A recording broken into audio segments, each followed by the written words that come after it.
అందరికీ కూడా good morning. ఈరోజు మీ ద్వారా రాష్ట్ర ప్రజలందరికీ కూడా 3 ప్రధానమైన అంశాల మీద నాణ్యానికి ఇటువైపున వాస్తవాలను ప్రజల ముందు ఉంచే కార్యక్రమం చేస్తూ ఉన్నాను. లాస్ట్ వీక్ గత వారంలో డిఎస్సి మీద ఏదైతే చంద్రబాబు నాయుడు గారి గవర్నమెంట్లో టీచర్ పోస్టులకు సంబంధించిన అక్రమాలు, పేపర్ లీకేజీల మీద ఏదైతే సమగ్రంగా సుదీర్ఘంగా సాక్ష్యాలు ఆధారాలతో సహా చెప్పడం జరిగిందో, అదే మాదిరిగా ఏపీపీఎస్సికి సంబంధించి మా ప్రభుత్వ హయాంలో ఏదైతే చంద్రబాబు నాయుడు గారు తప్పుడు ఆరోపణలు చేశారో ఆ ఆరోపణలకు సంబంధించి కూడా సమగ్రమైన వాస్తవాలతో కూడిన సాక్ష్యాలు ఆధారాలతో కూడిన వివరాలన్నీ కూడా తెలియచెప్పడం జరిగింది. దాని తర్వాత ఛాలెంజ్ కూడా విసిరాం. మేము రెడీ, మీరు రెడీనా సిబిఐకి 2 మ్యాటర్స్ ఇవ్వడానికి అని చెప్పి కూడా సవాలు కూడా విసిరాం. సవాల్ విసిరిన తర్వాత కూడా ఇంతవరకు ఆ టాపిక్ మాత్రం మాట్లాడరు. ఆ సాక్ష్యాలు ఆ ఆధారాల మీద మీ వివరణ ఏమిటి అన్నది మాత్రం మాట్లాడరు. ఏదో కోడిగుడ్డు మీద ఈకలు పీకినట్టుగా మీడియా కాన్ఫరెన్స్ అయిపోయిన తర్వాత మీలాంటి విలేకరులు అడిగిన ప్రశ్నలకు ఏదో వాటికి సంబంధించి ఏదో కోడిగుడ్డు మీద ఈకలు పీకినట్టుగా వక్రీకరించే కార్యక్రమం చేసి మాట్లాడతారు. ఓకే, నా గోయింగ్ ఫర్దర్. ఆ రోజు చెప్పడం జరిగింది.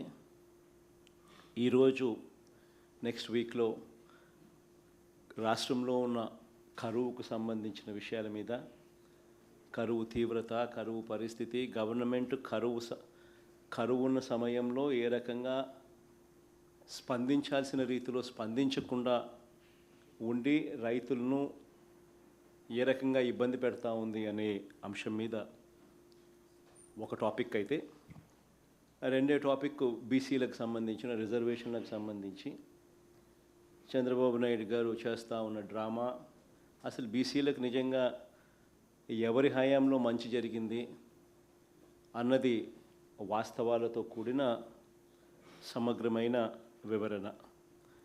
మూడో విషయం, రాష్ట్రాన్ని ఈరోజు కాటేస్తూ ఉన్న గంజాయి సమస్య. ఏకంగా పోలీసుల్ని గంజాయి అమ్మడానికి, గంజాయి విక్రయించడానికి, గంజాయితో డీల్ చేయడానికి ఏకంగా పోలీసులే పాత్రదారులై రాష్ట్రంలో ఏ మాదిరిగా దిగజారిన పరిస్థితులు కనిపిస్తూ ఉన్నాయో వాటికి సంబంధించిన వాస్తవాలు విషయాల మీద మూడో సబ్జెక్టు ఈరోజు టచ్ చేస్తా. ఇక మొదటి సబ్జెక్టుకి సంబంధించి కరువుకు సంబంధించి కరువుతో మొదలెడదాం. ఇవాళ రాష్ట్రంలో కరువు ఎంత తీవ్రంగా ఉంది అన్నది మొట్టమొదటిగా అందరం కూడా ఫస్ట్ అర్థం చేసుకుంటే, ఆ తర్వాత ఇలాంటి కరువు తీవ్రతలో చంద్రబాబు నాయుడు గారు స్పందించిన తీరు మీద ఆ తర్వాత అందరికీ కూడా అర్థమవుతుంది ఏ మాదిరిగా చంద్రబాబు నాయుడు గారు అన్యాయంగా ప్రవర్తిస్తూ ఉన్నాడు అనే దాని మీద. ఇంత తీవ్రంగా కూడా కరువు ఉన్నప్పటికీ కూడా చంద్రబాబు నాయుడు గారు ఆ కరువు ఇంత తీవ్రంగా ఉంది అని చెప్పి దానికి సంబంధించిన డేంజర్ బెల్స్ మోగుతూ ఉన్నా కూడా ఆయన దగ్గర నుంచి స్పందన కనిపించని పరిస్థితి ఈరోజు రాష్ట్రంలో ఉంది. ఇవాళకి రాష్ట్ర వ్యాప్తంగా వర్షపాతం లోటు అంటే జూన్, జూలై, ఆగస్టు నెల ఆగస్టు 25, 26 తారీఖుల దాకా తీసుకుంటే, జూన్, జూలై, ఆగస్టు 25, 26 తారీఖుల దాకా తీసుకుంటే -52% రాష్ట్రంలో ఈరోజు వర్షపాతం లోటు. వర్షపాతం లోటు ఇంత తీవ్రంగా కనిపిస్తూ ఉన్నా కూడా కోస్తాంధ్రలో -47.18%, రాయలసీమలో -52.36%. ఏ జిల్లా చూసినా కూడా లోటు కనిపిస్తూ ఉన్న పరిస్థితి. కానీ ఇంత దారుణమైన పరిస్థితి ఉన్నా కూడా చంద్రబాబు నాయుడు గారు కుంభకర్ణుడిని తలపిస్తూ నిద్ర నటిస్తూనే ఉన్నాడు తప్ప రైతులకు మంచి చేసే కార్యక్రమాలు ఇంతవరకు ఏదీ కూడా చేస్తూ అడుగులు పడలేదు. జూన్ నుంచి, ఇంతకుముందు నేను చెప్పినట్టుగా జూన్ నుంచి ఆగస్టు 26వ తారీఖు వరకు సాధారణ వర్షపాతం 394 మిల్లీమీటర్లు పడాల్సి ఉండగా ఇప్పటి వరకు పడింది 189.62 మిల్లీమీటర్లు మాత్రమే పడింది. రాష్ట్రంలో 688 మండలాలు 688 మండలాలకు గాను 625 మండలాల్లో ఈరోజు లోటు వర్షపాతమే కనిపిస్తుంది. మళ్ళీ రిపీట్ చేస్తూ ఉన్నా, 688 మండలాలకు గాను రాష్ట్రంలో ఉన్న 688 మండలాలకు గాను 625 మండలాల్లో లోటు వర్షపాతమే కనిపిస్తుంది. అంటే 91% రాష్ట్రం లోటు వర్షపాతాన్ని ఎదుర్కొంటా ఉన్న పరిస్థితి ఈరోజు రాష్ట్రంలో ప్రస్ఫుటంగా కనిపిస్తూ ఉంది. ఈ 625 ఎఫెక్టెడ్ మండలాలు, లోటు మండలాలలో 434 మండలాలలో లోటు వర్షపాతం ఉంటే, అంటే -19% కన్నా ఎక్కువ. మరో 191 మండలాలలో ఈ పరిస్థితి తీవ్ర లోటుగా ఉన్న పరిస్థితి మనం చూస్తూ ఉన్నాం. అంటే -19 నుంచి -59% దాకా.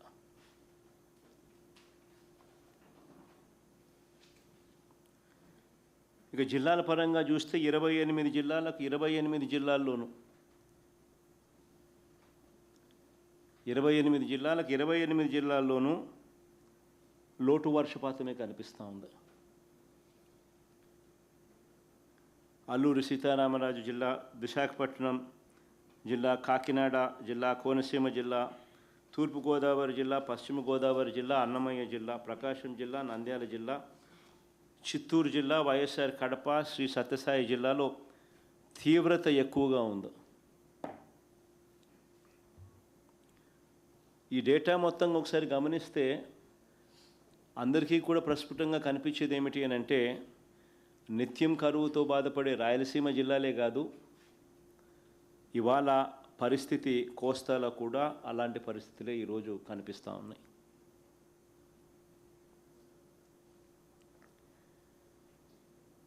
సరే, ఈ వెన్నుపోటు పార్టీ నాయకుడు చంద్రబాబు నాయుడు గారు, ఈ వెన్నుపోటు పార్టీ నాయకుడు చంద్రబాబు నాయుడు గారు మాత్రం ఇలాంటి పరిస్థితి ఉంది అని గుర్తించడానికి కూడా ఈ మనిషి ఇష్టపడడం లేదు.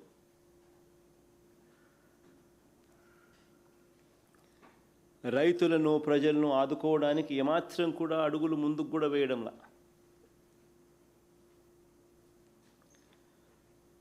రాష్ట్రంలో దాదాపుగా ఈ ఖరీఫ్ పంట సాగు చూస్తే రాష్ట్రంలో 63 లక్షల చిల్లర ఎకరాలకు గాను కేవలం 50 లక్షల చిల్లర ఎకరాల్లో మాత్రమే సాగైంది. అంటే దాదాపుగా 80% మాత్రమే సాగు నమోదు చేసిన పరిస్థితులు కనిపిస్తూ ఉన్నాయి.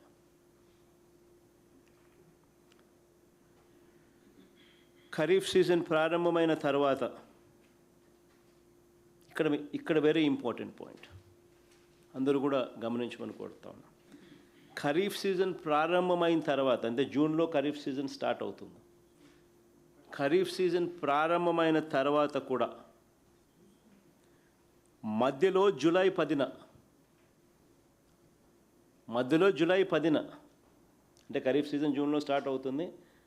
ఖరీఫ్ సీజన్ ప్రారంభమైన తర్వాత జూలై 10న మధ్యలో, ఖరీఫ్ సీజన్ మధ్యలో జూలై 10న పంటలకు నీళ్ళు ఇస్తామనంటూ ఇదే ప్రకాశం బ్యారేజ్ లాకుల వద్ద నీళ్లు విడుదల చేస్తున్నట్లుగా పోజులు ఇచ్చి ఫోటోలు దిగి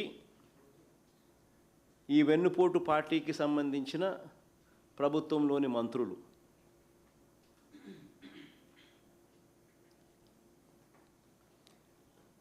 ఈ మాదిరిగా పబ్లిసిటీ స్టంట్ చేశారు.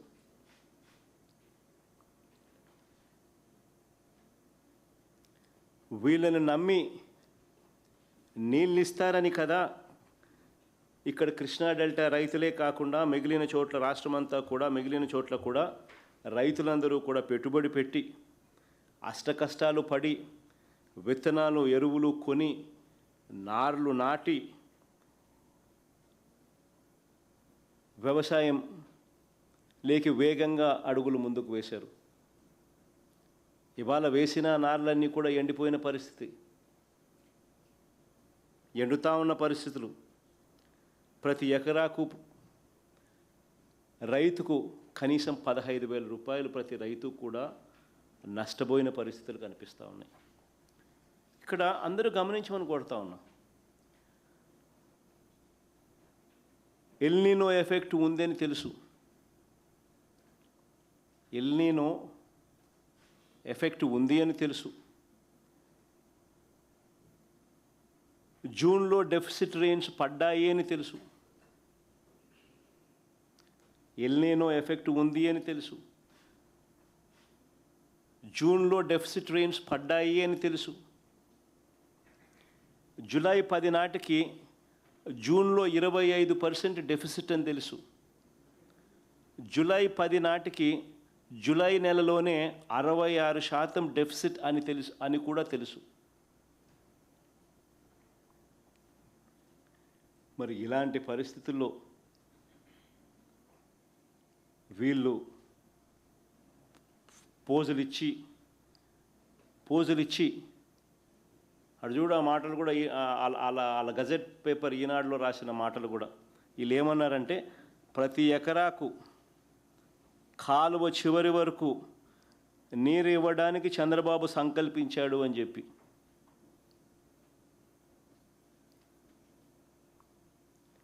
అని వీళ్ళు పబ్లిసిటీ ఇవ్వడంతో రైతులు వీళ్ళ మాటలను నమ్మి పెట్టుబడులు పెట్టారు. ఈరోజు రైతులు నష్టపోతూ ఉన్నారు. వీళ్ళు నీళ్ళు ఇవ్వని కారణంగా. ఒకవైపు వర్షాలు లేక సంక్షోభం వస్తే, మరోవైపు చంద్రబాబు నాయుడు గారు మానవత్వం అనేది లేకుండా వ్యవహరిస్తూ ఉన్నారు. ఇక్కడ మరీ ముఖ్యంగా రాయలసీమ గురించి నేను ప్రస్తావించాలి. ఎందుకనంటే ఎంత మానవత్వం లేకుండా వ్యవహరిస్తూ ఉన్నాడు ఈ మనిషి అని చెప్పి ఒక్కసారి రాయలసీమ పరిస్థితిని గమనిస్తే ఇట్టే ఎవరికైనా అర్థమవుతుంది.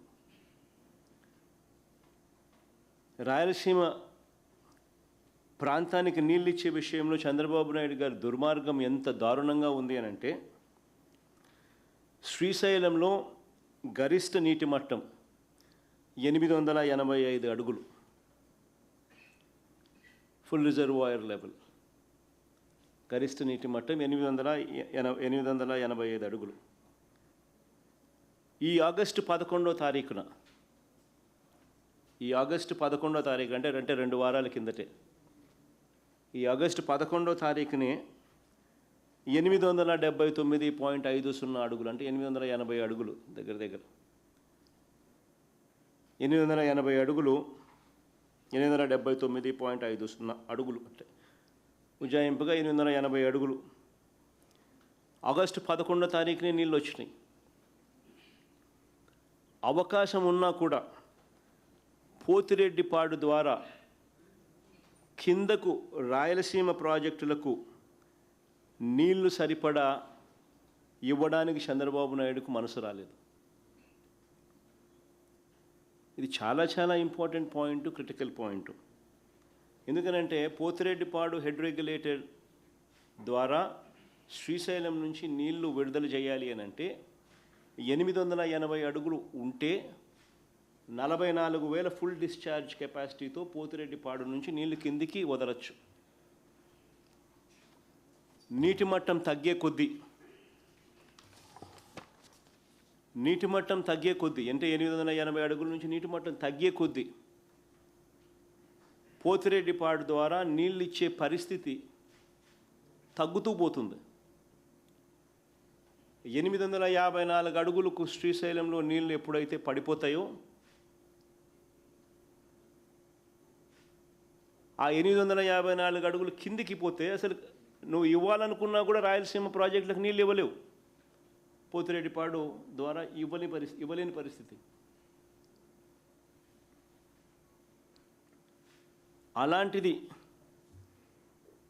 అలాంటిది చంద్రబాబు నాయుడు గారు ఈరోజు పరిస్థితి ఏమిటి అని చెప్పి గమనిస్తే, ఈరోజు శ్రీశైలం నుంచి ఎడాపెడ తెలంగాణ వాళ్ళు కరెంటు, ఆంధ్రాలో ఉంటూ చంద్రబాబు నాయుడు రైతుల గురించి ఆలోచించకుండా చంద్రబాబు నాయుడు గారు కూడా మరోవైపున కరెంటు జనరేషను 48,000 క్యూసెక్కులు డ్రా చేస్తూ ఉన్నారు.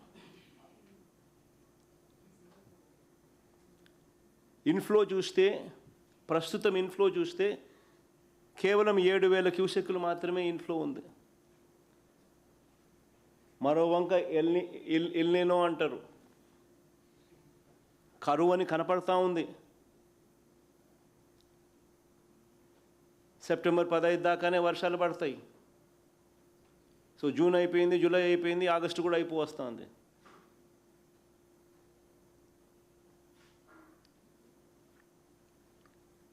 నలభై 48,000 క్యూసెక్లు అవుట్ఫ్లో, 7,000 క్యూసెక్లు ఇన్ఫ్లో, నికరంగా చూస్తే దాదాపుగా 3.5 టీఎంసీల నీళ్లు శ్రీశైలం నుంచి ఖాళీ అవుతూ ఉన్నాయి. ఇదే పరిస్థితి కొనసాగితే, ఇదే మాదిరిగా వర్షాలు పడని పరిస్థితి, డెఫిసిట్ రెయిన్స్ కొనసాగితే 3 వారాల్లోనే శ్రీశైలం రిజర్వాయర్లోని నీటి మట్టం 854 అడుగులు దిగువకు చేరిపోతుంది. ఈరోజు బహుశా 165 టీఎంసీలు ఏదో నీళ్ళు ఉన్నట్టున్నాయి, కరెస్పాండింగ్ టు 875 ఫీట్. రోజుకు 3.5 టీఎంసీ లెక్కన డ్రా చేస్తూ పోతూ ఉంటే దాదాపుగా 75 టీఎంసీలు చిల్లర 3 వారాల్లో. 90 టీఎంసీలకు వచ్చేసరికి 854 అడుగులకు వచ్చేస్తాం. దాని తర్వాత శ్రీశైలంలో 90 టీఎంసీలు ఉన్నా కూడా రాయలసీమకు నీళ్ళు ఇవ్వలేవు. ఎందుకంటే 854 అడుగులు దిగువన పడిపోతే నువ్వు పోతిరెడ్డిపాడును ఆపరేట్ చేయలేవు. ఈ లోపల ఒకసారి రాయలసీమలో డ్యాముల పరిస్థితి ఎలా ఉంది అని చెప్పి ఒకసారి గమనించమని చెప్పి కొడతా ఉన్నా. స్లైడ్ కూడా ఒకసారి వేయండి అమ్మా. రాయలసీమలో ఈరోజు డ్యాముల పరిస్థితి ఏ మాదిరిగా ఉందనేది ఒకసారి గమనించమని కొడతా ఉన్నా. రాయలసీమ ప్రాజెక్టుల పరిస్థితి చూస్తే తెలుగుగంగ కెనాల్ మీద ఆధారపడి ఉన్న వెలుగోడు, బ్రహ్మంసాగర్, సోమశిల, కండలేరు ఈ ప్రాజెక్టులకు సంబంధించిన గ్రాస్ స్టోరేజ్ కెపాసిటీ 180 టీఎంసీలు అయితే ఇప్పుడున్న నీళ్లు కేవలం 55 టీఎంసీలు మాత్రమే ఉన్నాయి. ఇందులో డెడ్ స్టోరేజు దాదాపుగా 14 టీఎంసీలు కన్నా తీసేస్తే ఇక అందుబాటులో ఉన్న నీళ్లు కేవలం 41 టీఎంసీలు మాత్రమే అందుబాటులో ఉంటాయి. అంటే కేవలం 23% నీళ్లు మాత్రమే ప్రజలకు అందుబాటులో ఉండే పరిస్థితి.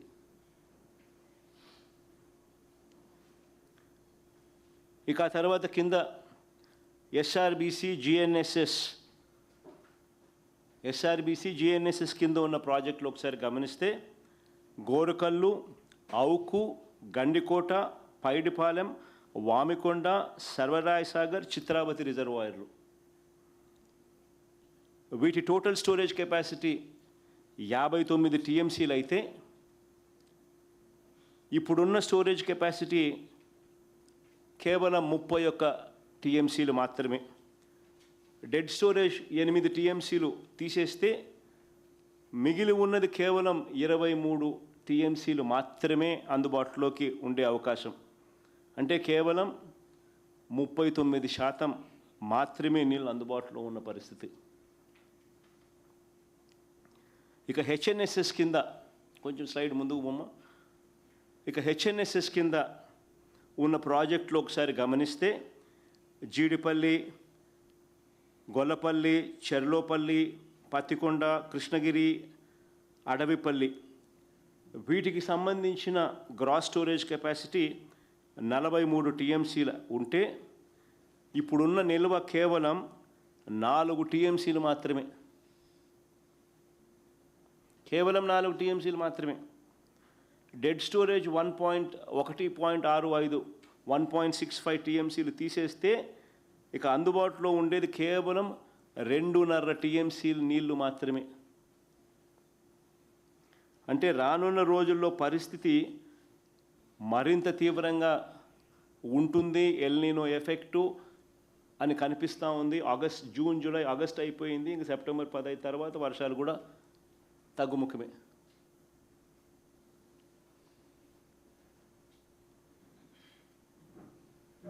వర్షాలు కూడా ఈ మాదిరిగానే ఉంటాయి.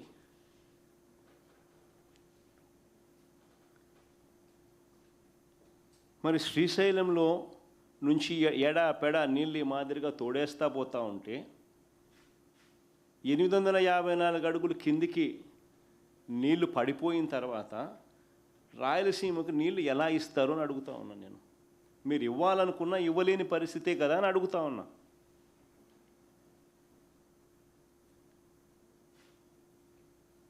మరి ఇప్పుడు మీరు ఎందుకు ఇవ్వడం లేదు?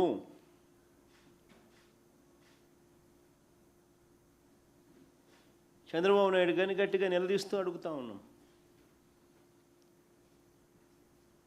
ఇలాంటి పాలకులు ఉంటారు కాబట్టే రాయలసీమ లిఫ్ట్ అనేది ఒక ఇన్సూరెన్స్ ప్రాజెక్ట్ కింద రాయలసీమ ప్రజలకు వైఎస్ఆర్సీపీ ప్రభుత్వ హయాంలో మేము కట్టడం మొదలెట్టాం. ఇలాంటి పాలకులు ఉంటారు కాబట్టి.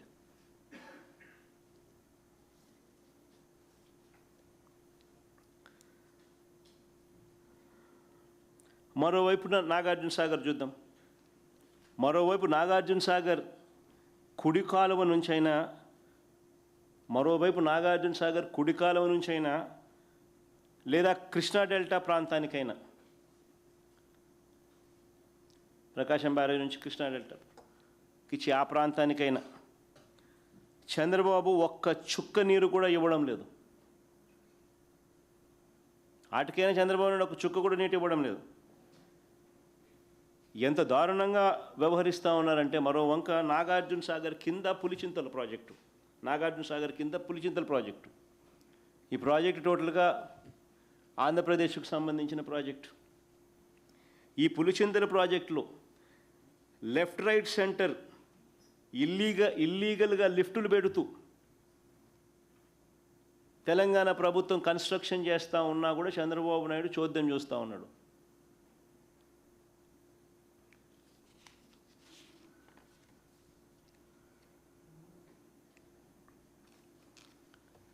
తెలంగాణలో చింతలపాలెం మండలం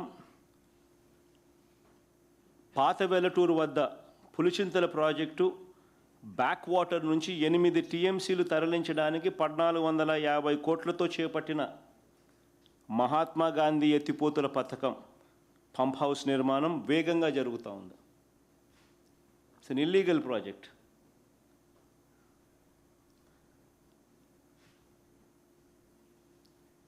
చంద్రబాబు నాయుడు చోద్యం చూస్తూ ఉన్నాడు. ఇది కాకుండా తెలంగాణలోనే చింతలపాలెం మండలంలో బుగ్గమాదారం వద్ద పులిచింతల ప్రాజెక్టు దిగువన కృష్ణానది నుంచి మరో 2.5 టీఎంసీలు తరలించడానికి 394 కోట్లతో చేపట్టిన రాజీవ్ ఎత్తిపోతల పథకం పనులు కూడా వేగంగా జరుగుతూ ఉన్నాయి.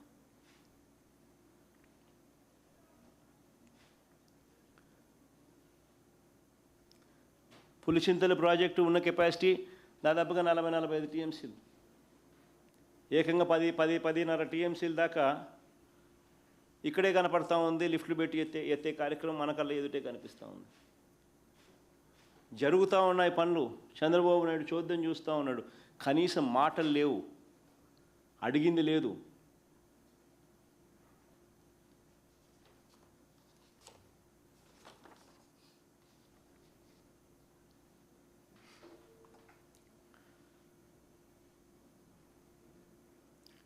ఇది ఇరిగేషన్కి సంబంధించి ఇంత దారుణమైన పరిస్థితిలో రాష్ట్రాన్ని చంద్రబాబు నాయుడు గారు నడుపుతూ ఉన్నారు అనేది ఒక ఆస్పెక్ట్ అయితే, ఇక ఇంత విపత్కర పరిస్థితులు కరువు వల్ల ఉన్నా కూడా చంద్రబాబు నాయుడు గారు రైతులను, రైతు కూలీలను, ప్రజలను ఆదుకుంటున్నాడా? అది లేదు. రైతులకు ఆర్థిక రక్షణగా ఉండే వైఎస్ఆర్ ఉచిత పంటల బీమాను రద్దు చేసి రైతులకు తీవ్రమైన అన్యాయం చేశాడు.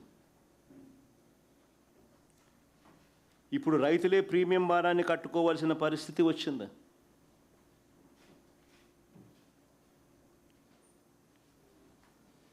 ఈ పంటల బీమా పథకం నిజంగా ఎంత దారుణమైన పరిస్థితిలో, ఎంత దారుణంగా ఉంది అని చెప్పడానికి ఒక చిన్న ఉదాహరణ.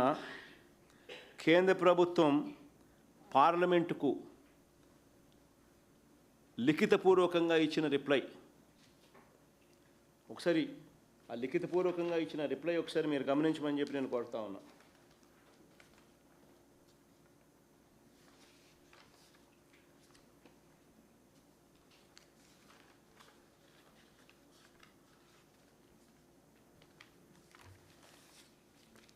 రెండు 2022-23 ఖరీఫ్ సీజన్లో 2022-23 ఖరీఫ్ సీజన్లో అంటే మా ప్రభుత్వ హయాంలో 2022-23 ఖరీఫ్ సీజన్లో 1,18,00,000 దరఖాస్తులు ఉచిత పంటల బీమాకు వర్తిస్తే 1,18,00,000 ఆంధ్రప్రదేశ్లో 1,18,00,000 దరఖాస్తులు ఉచిత పంటల బీమా వర్తిస్తే 2022-23 ఖరీఫ్ సీజన్లో, ఈ 2026-27 ఖరీఫ్లో కేవలం 40 లక్షల దరఖాస్తులు మాత్రమే పంటల బీమా కిందికి వచ్చాయి. ఇది పార్లమెంటు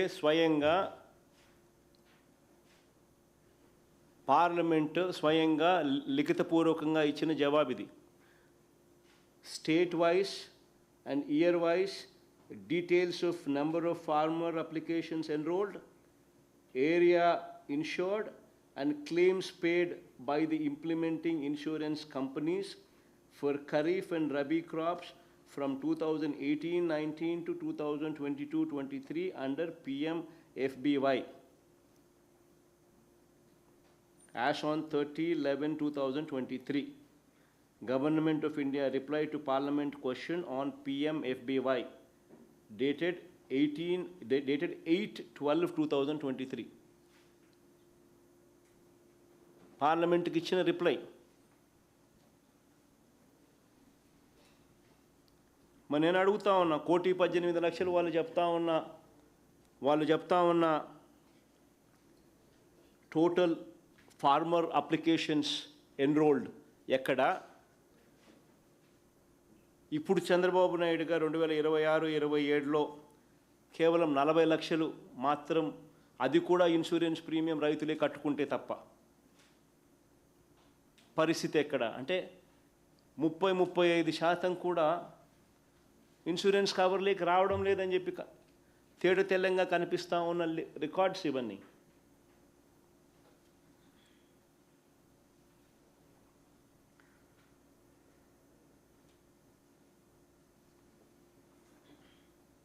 పైగా ఇంకా దారుణం ఏమిటి అని అంటే 2023-24 సంవత్సరానికి సంబంధించి, అంటే మా ఏడాది చివరి ఏడాది 2023-24కు సంబంధించి చంద్రబాబు నాయుడు గారు ప్రభుత్వం వచ్చిన తర్వాత 2024 జూలైలో ఇన్సూరెన్స్కు ప్రీమియం కట్టాల గవర్నమెంట్ తరఫున. That is how it always goes. 23, 24 సంబంధించి 24 జూలైలో 23 ఖరీఫ్కి సంబంధించిన ప్రీమియం కట్టాలి. స్టేట్ గవర్నమెంట్ కడితే సెంట్రల్ గవర్నమెంట్ వాళ్ళ కాంట్రిబ్యూషన్ ఇచ్చి రైతుల తరపున అండ్ రాష్ట్ర ప్రభుత్వం తరపున రెండు ప్రీమియమ్స్ స్టేట్ గవర్నమెంట్ కడితే కేంద్ర ప్రభుత్వం వాళ్ళు ఇవ్వాల్సిన 1/3 పోర్షన్ వాళ్ళు ఇచ్చి ఇన్సూరెన్స్ కంపెనీలు రైతులకు ఇన్సూరెన్స్ ఇస్తాయి. చంద్రబాబు నాయుడు గారు ప్రభుత్వం వచ్చిన తర్వాత జూలైలో కట్టాల్సింది కట్టకపోవడం వల్ల ఏకంగా రైతులకు 3,000 కోట్ల రూపాయలు నష్టం జరిగింది. ఈయన 1,800 కోట్లు 1,100 కోట్లు ఈయన కట్టుంటే రైతులకు 3,000 కోట్లు వచ్చిండు.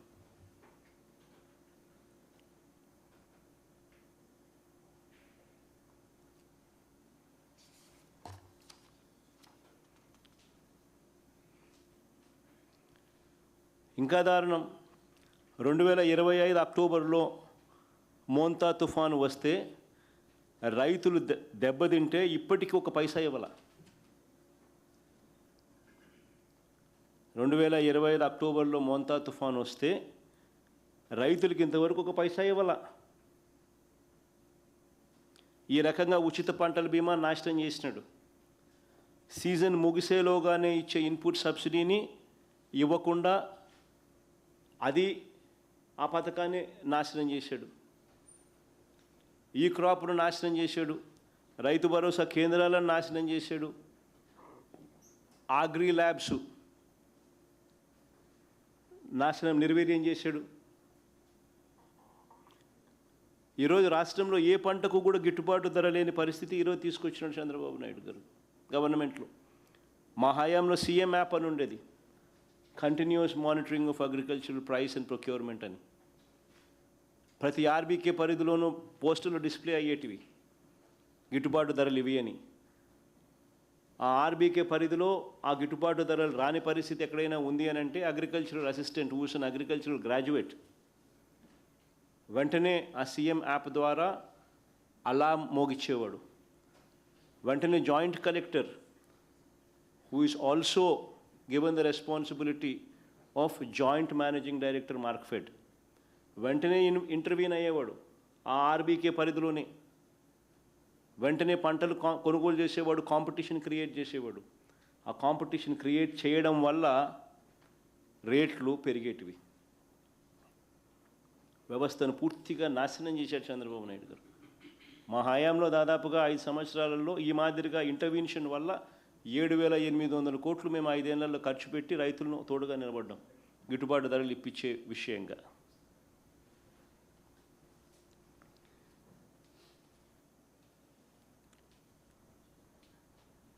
చివరికి రైతులకు 0 వడ్డీ పథకాన్ని కూడా చంద్రబాబు నాయుడు గారు రద్దు చేసినారు.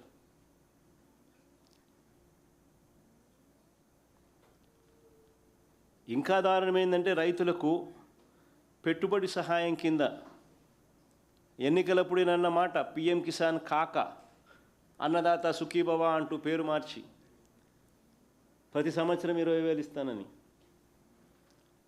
ఈ 3 ఏళ్లకు 60,000 ఇవ్వాలా. ఇచ్చింది కేవలం 19,000, 41,000 ఎగ్గొట్టాడు.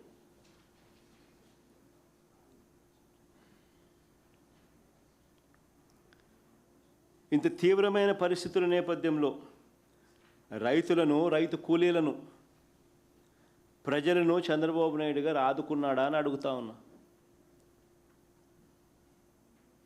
అసలు ఆదుకునే ప్లాన్ ఏదైనా ఉందా చంద్రబాబుకు అని అడుగుతా ఉన్నా, క్వశ్చన్ చేస్తూ ఉన్నా.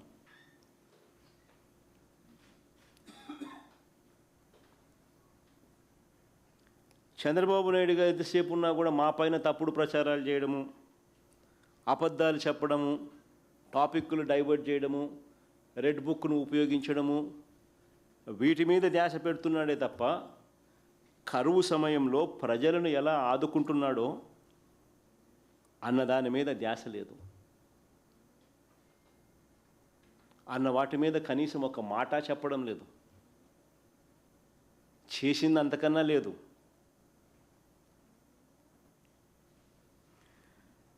జూన్, జూలై, ఆగస్ట్, సెప్టెంబర్ మామూలుగా ఈ 4 నెలలు వర్షాలు పడతాయి. ఈ సౌత్ వెస్ట్ మాన్సూన్స్. అప్పుడే ఖరీఫ్ కూడా నడుస్తుంది. అలాంటప్పుడు జూన్ అయిపోయింది, జూలై అయిపోయింది. June జూలైలోనే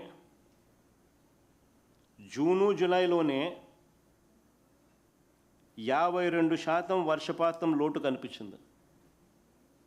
June జూలైలోనే. జూన్లో 25% డెఫిసిట్, జూలైలో 68% డెఫిసిట్. జూన్లో -25, జూలైలో -68%. 2 నెలల యావరేజ్ చేసుకుంటే 52% డెఫిసిట్, -52%.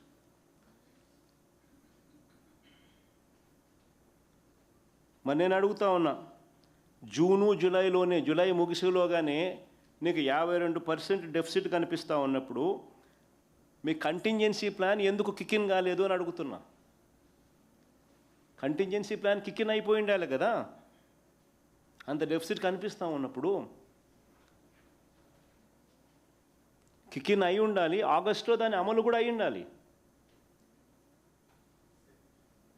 ఆగస్టులో దాని అమలు కూడా అయి ఉండాలి. కనీసం అప్పుడైనా రైతులకు ఏదైనా నువ్వు ఆల్టర్నేట్ విత్తనాలు గన ఇచ్చి ఉంటే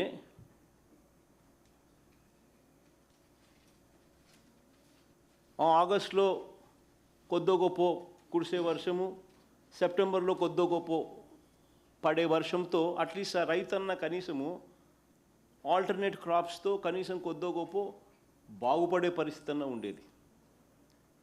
ఈ కంటింజెన్సీ ప్లాన్ కిక్ఇన్ గాని అయి ఉంటే.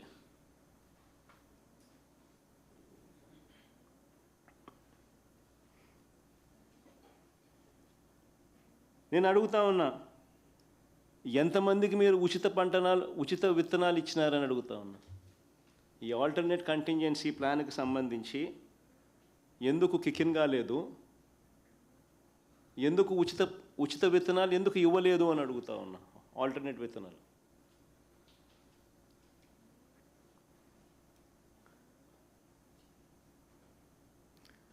అలసందలు, ఉలవలు, నువ్వులు, మినుములు, పెసులు, జొన్నలు, సజ్జలు, ఇటువంటి అన్ని ఆల్టర్నేట్ విత్తనాలు ఎందుకు ఇవ్వలేదు?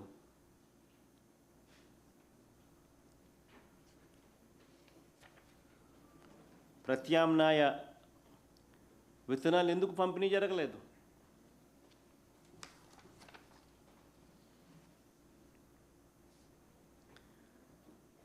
ఇప్పటికే పంటలు వేసుకొని దెబ్బతిన్న వారికి ఏం సహాయం చేశారు?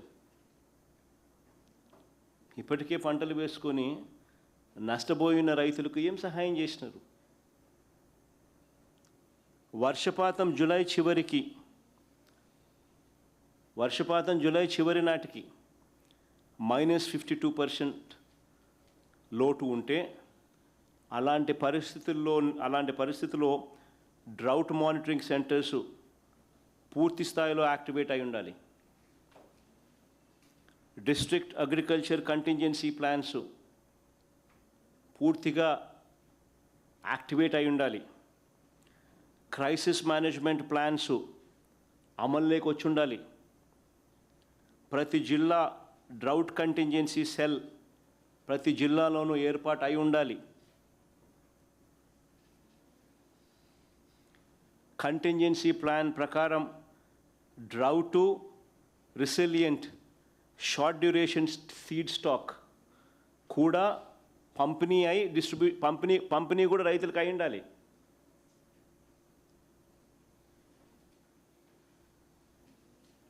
మరి ఇవన్నీ జరిగాయా అని అడుగుతా ఉన్నా.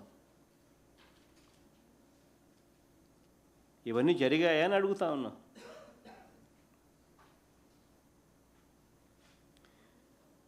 మరి తీరా ఇప్పుడు ఆగస్ట్ వస్తుంది. ఈరోజు ఆగస్టు 26, ఆగస్టు కూడా వస్తుంది. సెప్టెంబర్ 15కి ఎలాగో వర్షాలు కూడా పడవు. ఇంకా తర్వాత మీరు ఏమి ఇచ్చినా ఏం లాభం అండి? ఎవరికి ఉపయోగం?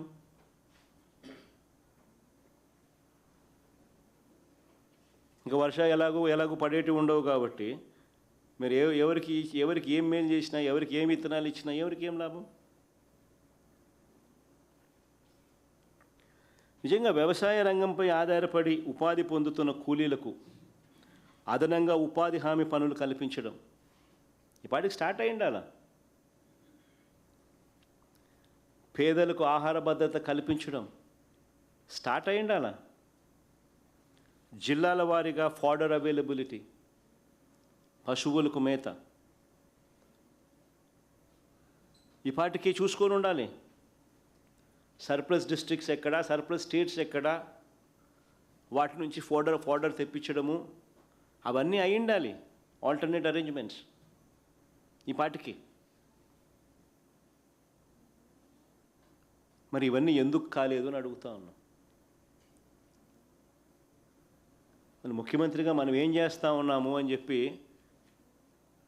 గుండెల మీద చేతులు వేసుకొని మనల్ని మనం ప్రశ్నించుకోవాల్సిన అవసరం ఉంది చంద్రబాబు గారు అని చంద్రబాబు నాయుడు గారిని గట్టిగా నిలదీస్తూ అడుగుతా ఉన్నాం.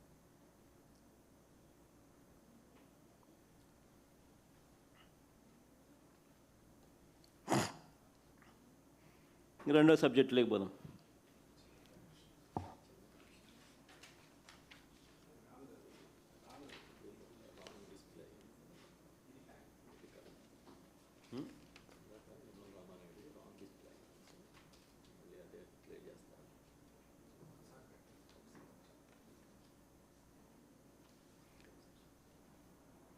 నేను కృష్ణా డెల్టాకు నీటి విడుదలకు సంబంధించిన ఫోటో కొంచెం ఏదో రాంగ్ డిస్ప్లే అయినట్టుంది. నిమ్మల రామానాయుడు పట్టిసీమ నుంచి కృష్ణా డెల్టాకు నీళ్లు అందిస్తున్నట్టుగా అదే ఈనాడు వార్తను, అలాగే కృష్ణా కలెక్టర్ ఇక్కడ ప్రకాశం బ్యారేజ్ నుంచి రిలీజ్ చేస్తున్న ఫోటోలను ఇప్పుడు చూపిస్తున్నాను.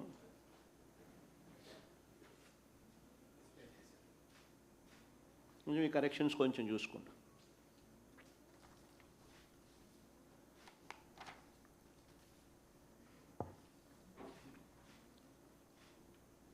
కొంచెం ఫోటోలో కొంచెం ఏదో పొరపాటు జరిగింది, దాన్ని కరెక్షన్స్ చేస్తూ ఇప్పుడు మళ్ళీ ఫొటోస్ రీవిజిట్ చేసి ఆ ఫొటోస్ చూపిస్తాను. ఏదైతేనేం లేదు, మొత్తానికి కలెక్టర్ కనబడతాడు, రామానాయుడు కనబడతాడు, ఇద్దరు చిక్కిగా నవ్వుతున్నారు. అది 8th జూలై, 10th జూలై బదులు 8th జూలై. ఏమైతే ఏం తేడా పడుతుంది? సీజన్ స్టార్ట్ అయ్యేదేమో జూనే కదా, అదేం పెద్ద ఏం తేడా పడుతుంది.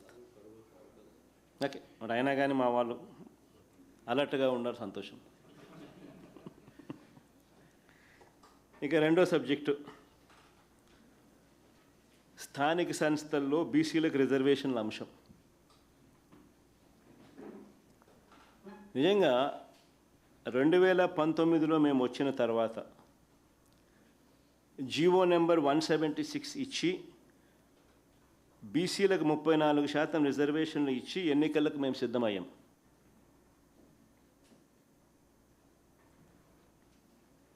కానీ చంద్రబాబు నాయుడు గారు తన పార్టీ నాయకుడు, తన గవర్నమెంట్లో అప్పట్లో ఏపీ స్టేట్ ఎంప్లాయ్మెంట్ గ్యారంటీ కౌన్సిల్లో అప్పటి సభ్యుడు బెర్రు ప్రతాప్ రెడ్డి ద్వారా హైకోర్టులోనూ సుప్రీంకోర్టులోనూ కేసులు వేయించాడు. సుప్రీంకోర్టు ఆదేశాల మేరకు రిజర్వేషన్లు 50% దాటకూడదు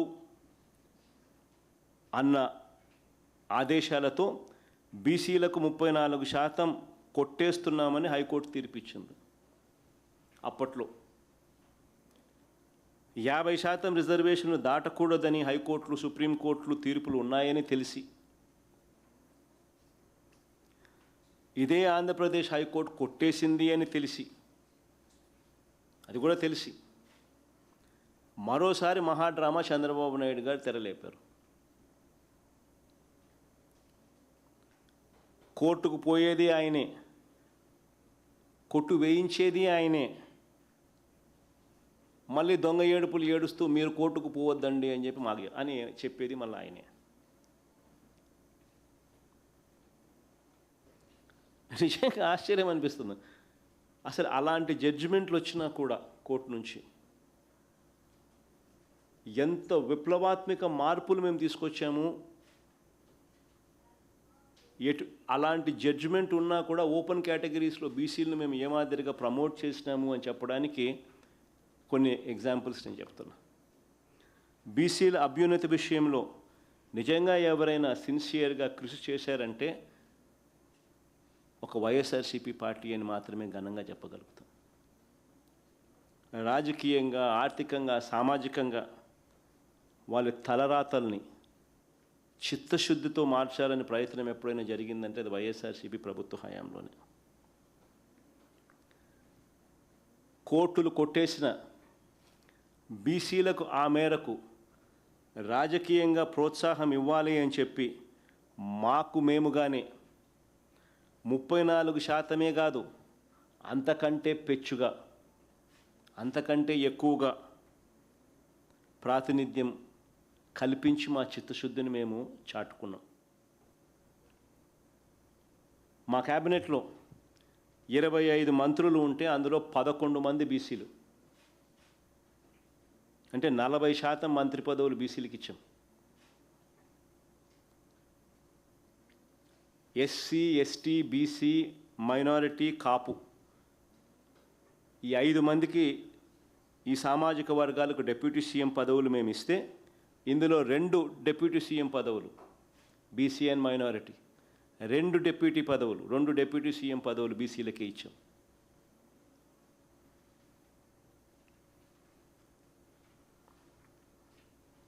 వైఎస్ఆర్సీపీ ప్రభుత్వం వచ్చిన తర్వాత రాష్ట్ర కోటాలో భర్తీ అయిన 11 రాజ్యసభ సీట్లకు 4 బీసీలను పంపించింది ఎవరైనా అంటే అది జగనే. అంటే దాదాపు 36% ప్రాతినిధ్యం ఇచ్చినాం. అదే చంద్రబాబు నాయుడు గారు 2014 నుంచి 19 ఆయన ప్రీవియస్ రెజ్యూమ్ ఒకసారి గమనిస్తే ఒక్కరిని పంపించలా రాజ్యసభకు బీసీలను. మేము 4 పంపించినాం, 11 మందిలో 4, 36%. 25 లోక్సభ సీట్లలో 11 బీసీలకే ఇచ్చాం, అంటే 44% బీసీలకే ఇచ్చాం. 58 ఎమ్మెల్సీల్లో 58 ఎమ్మెల్సీ స్థానాలకు 28 స్థానాలు బీసీలకు ఇచ్చినాం. 28 ఎమ్మెల్సీలు బీసీలకు ఇచ్చినాం. కౌన్సిల్లో ఈరోజు 58 కౌన్సిల్ సభ్యుల్లో 28 బీసీలకే ఇచ్చి నిలబెట్టాం. మేము పంపించిన 58లో అంటే 48% వాళ్ళకే ఇచ్చినాం. 13 జెడ్పీ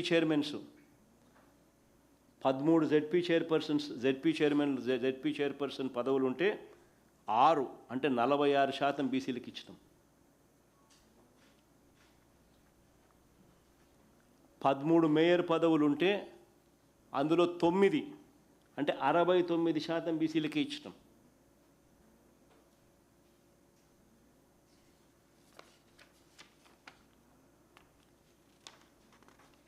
ఆరు 636 ఎంపీపీ స్థానాలు, మండల్ ప్రజా పరిషత్ ఎంపీపీ స్థానాలు 636 స్థానాల్లో 239 అంటే 38% బీసీలకే ఇచ్చినాం.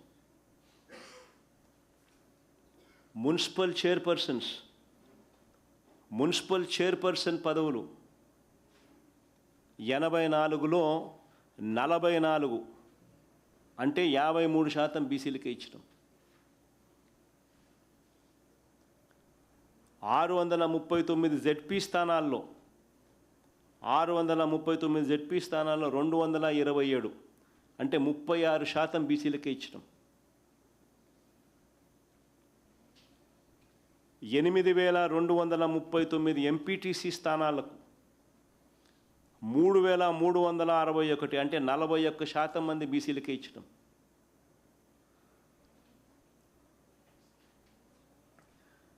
10,536 సర్పంచుల్లో దాదాపుగా 4,000 మంది బీసీలే అంటే 38% వారికే ఇచ్చాం.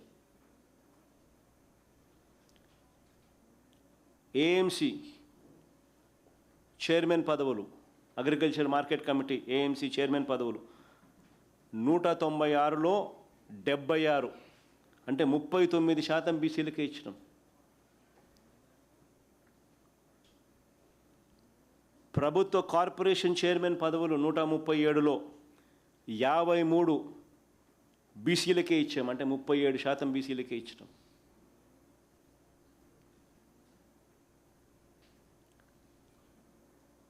నూట 39 బీసీ కులాలకు ప్రత్యేకంగా 56 బీసీ కార్పొరేషన్లను ఏర్పాటు చేసి, ఆ కార్పొరేషన్లను ఏర్పాటు చేయడమే కాకుండా ఆ కార్పొరేషన్ల ద్వారా ఆ కులాలకు డైరెక్ట్గా డీబీటీ డైరెక్ట్గా బెనిఫిట్ చేసే కార్యక్రమం ఎప్పుడైనా జరిగింది అని అంటే అది మా హయాంలోనే.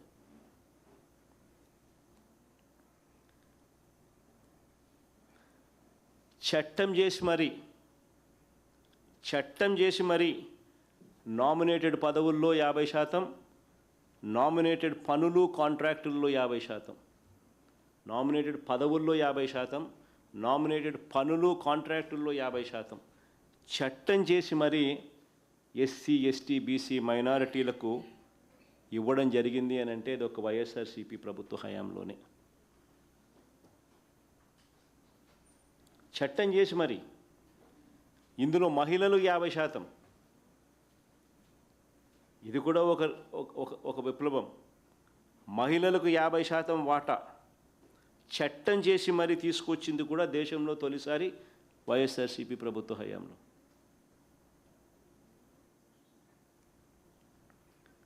అంతేకాదు బీసీలకు చట్టసభల్లో 50% సీట్లు కేటాయించాలని కోరుతూ పార్లమెంటులో వైఎస్ఆర్సీపీ ఎంపీలతో ప్రైవేట్ బిల్లును పెట్టించడం పార్లమెంట్లో, బీసీలకు 50% సీట్లు కేటాయించాలని. కేంద్రంలో ప్రత్యేక బీసీ మంత్రిత్వ శాఖ ప్రత్యేక బడ్జెట్ కోసం కూడా డిమాండ్ చేశాం.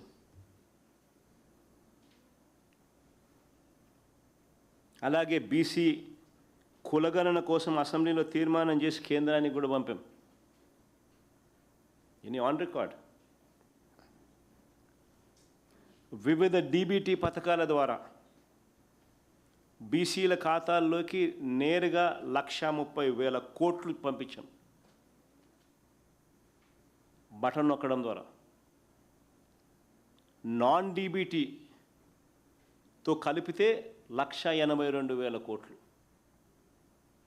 బీసీలకే పంపించాం.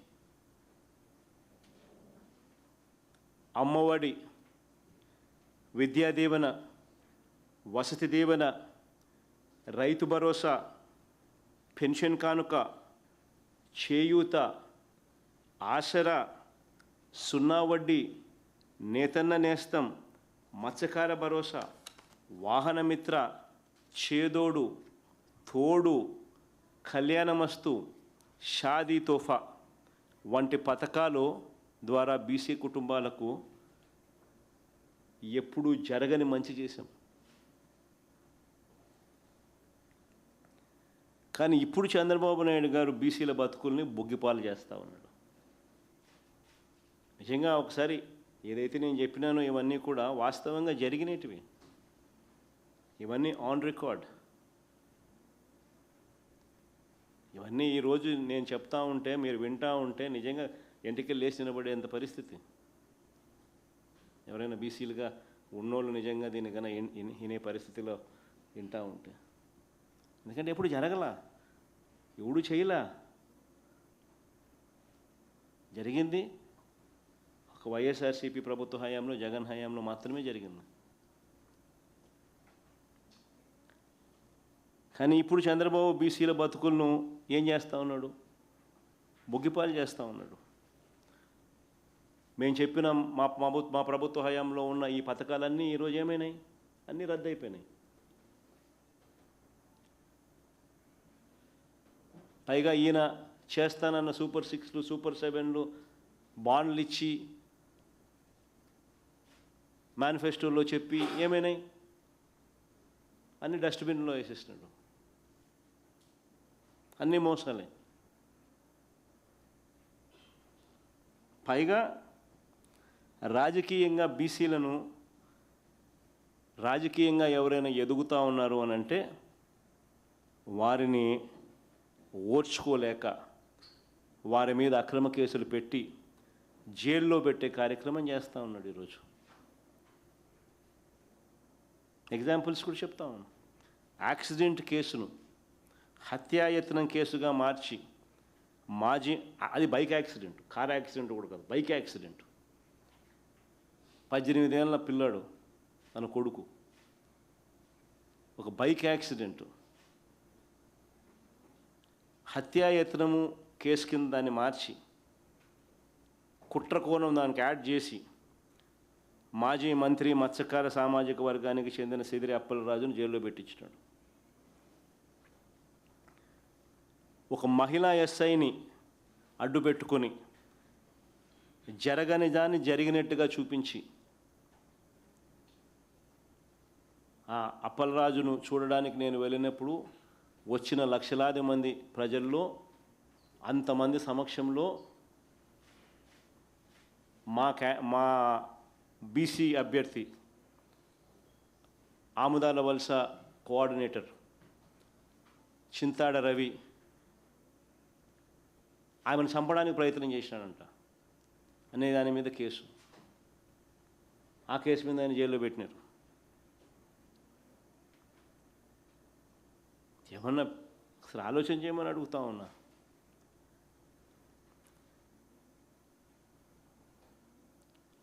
మరో కేసు కర్నూలులో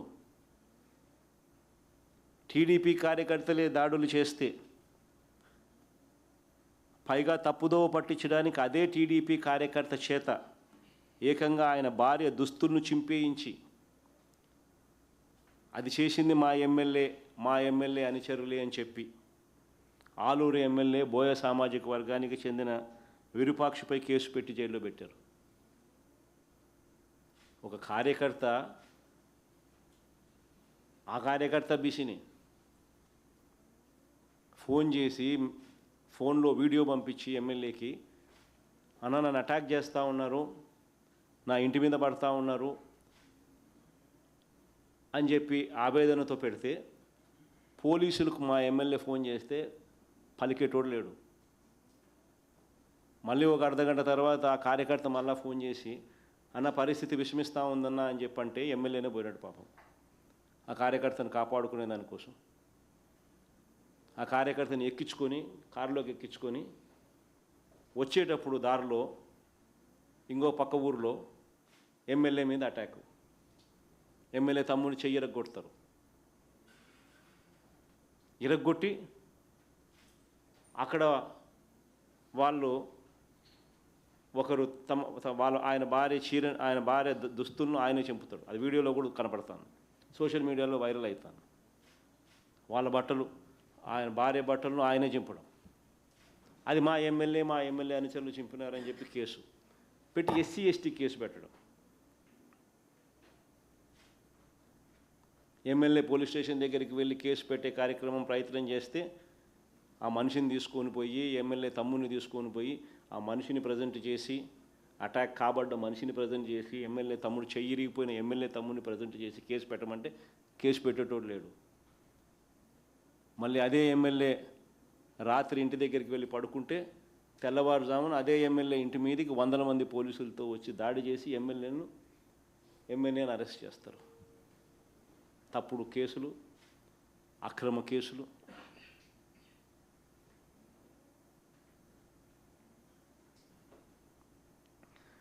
యాదవ సామాజిక వర్గానికి చెందిన మాజీ మంత్రి కారుమూరు నాగేశ్వరరావు, ఆయన కొడుకు కారుమూరు సునీల్ అన్యాయంగా తప్పుడు కేసులు జైలుకు పంపించినారు. ఎంత దారుణమైన కేసు అంటే ఇది కూడా అలాంటిది. అసలు డిస్ట్రిక్ట్ లెవెల్లో జరిగే కాంట్రాక్ట్లు, జరిగే టెండర్లు ఇవి. దాని వాల్యూ ఎంత ఉంటుందో అంత ఉంటుంది. ఆ కేసులో ఈయన నిరికిచ్చి లిక్కర్ ట్రాన్స్పోర్ట్ అని చెప్పి దాని మీద ఒక బండి వేసి కంటెస్ట్ చేసిన ఏలూరు ఎంపీ టికెట్ కంటెస్ట్ చేసిన సునీల్ కుమార్ యాదవ్ మీద, కారుమూరు సునీల్ కుమార్ యాదవ్ మీద, వాళ్ళ ఆయన మీద అక్రమ కేసు, జైల్లో పెట్టడం. నేను చంద్రబాబు నాయుడుకు బీసీల మీద ప్రేమ ఉంటే ఇవన్నీ చేస్తాడా? విశాఖపట్నంలో 7 మత్స్యకారులు వేటకు పోతే అందులో 6 చనిపోతే కనీసం వాళ్ళని చూడడానికి స్థానిక మంత్రి బోలా. ఈయన బీసీల మీద ప్రేమ గురించి మాట్లాడతాడు. విద్యా దీవెన, వసతి దీవెన, ఫీజు రీయింబర్స్మెంట్ బకాయిలు 9,000 కోట్లు. పిల్లలకు సర్టిఫికెట్లు ఇవ్వడంలో పిల్లలు చదువులు మానేస్తూ ఉన్నారు. అత్యధికంగా నష్టపోయింది బీసీలే. పట్టించుకునే నాతులు లేడు.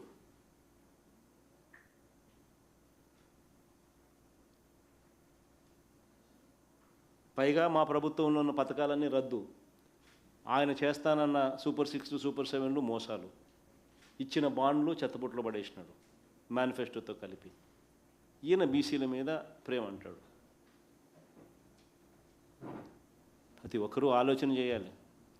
ఎవరి హయాంలో బీసీలు బాగుపడ్డారో, ఎవరికి హయాంలో బీసీలకు చిత్తశుద్ధితో మంచి జరిగింది అన్నది. ఇక 3వ సబ్జెక్ట్ గంజాయి.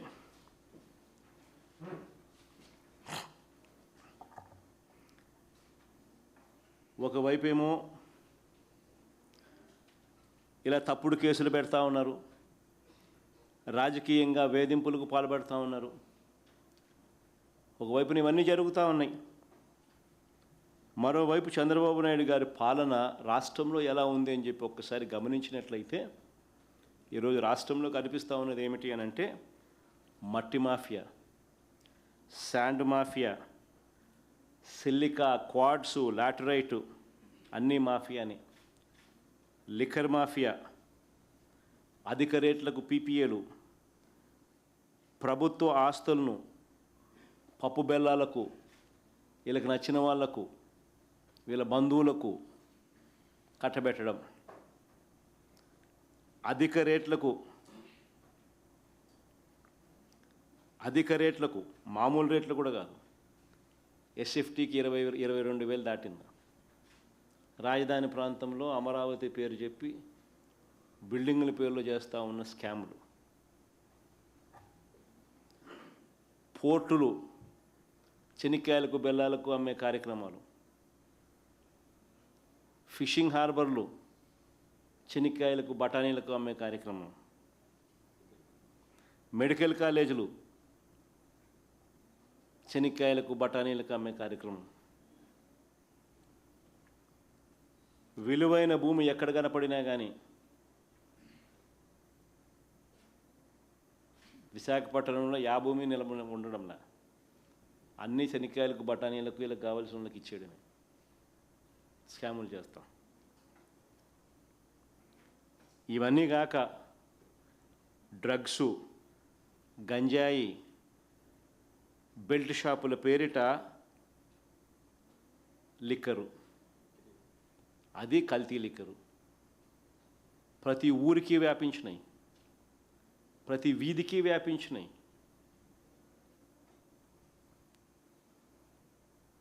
ఈరోజు ఏ ఊర్లలో కూడా ఈరోజు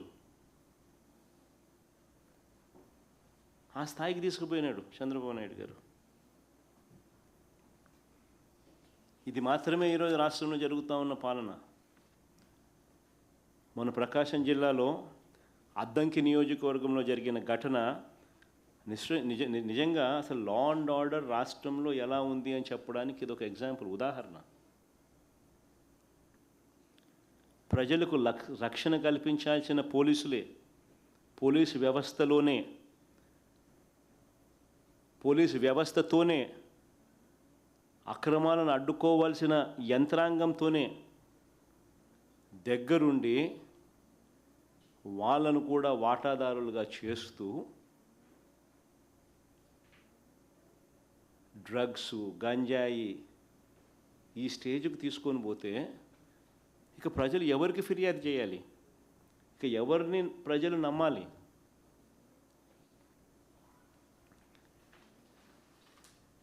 మన ప్రకాశం జిల్లా అద్దంకిలో జరిగిన ఘటన, 2 ఎస్ఐలు ప్రయాణిస్తూ ఉన్న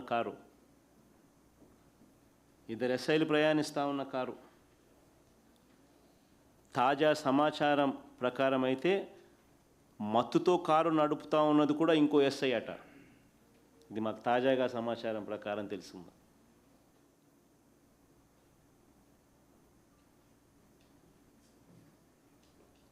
ఆ మత్తులో ఒక ఆటోను ఢీకొట్టడం ఆ డ్రైవర్.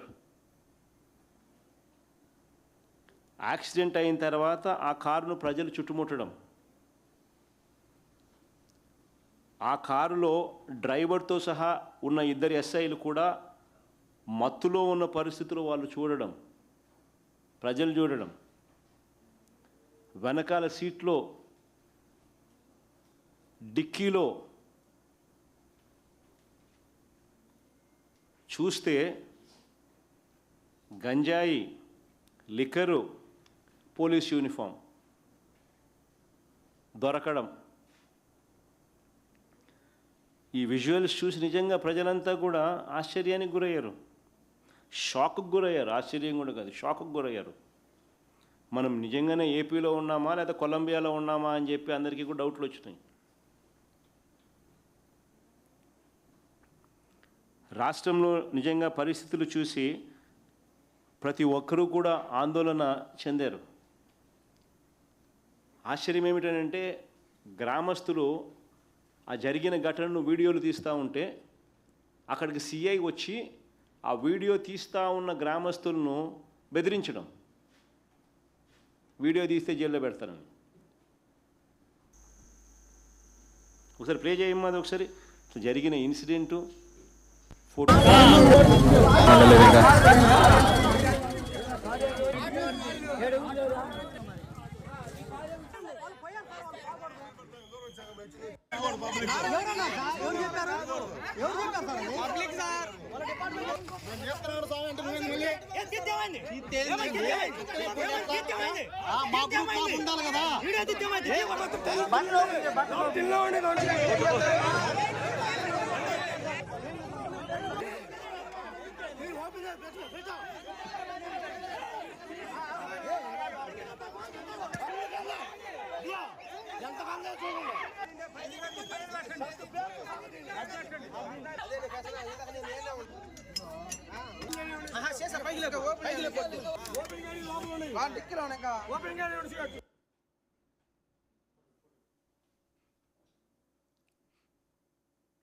ఫోటోలో కూడా డిస్ప్లే చేయమ్మా.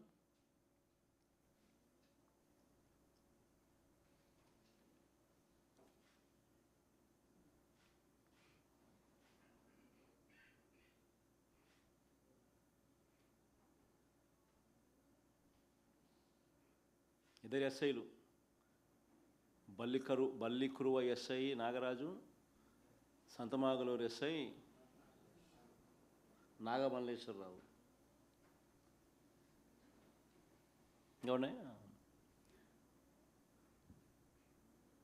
Action against cop over ganja liquor case. ఎస్ఐపై చర్యలకు సంబంధించిన వార్తలు. విఆర్కు సంతమోగలూరు ఎస్ఐ. ఈనాడు. కారులో గంజాయి రవాణా ఘటన. 4 పోలీసు అధికారులపై చర్యలు. డగన్ కానికల్ అదే DC correspondent. Action against cops over ganja liquor case. Okay, బాగుంది. అంతా చూస్తారు కదా. ఇంకా ఆర్గ్యుమెంట్లోకి వస్తాం. మరి ఇంత జరిగిన తర్వాత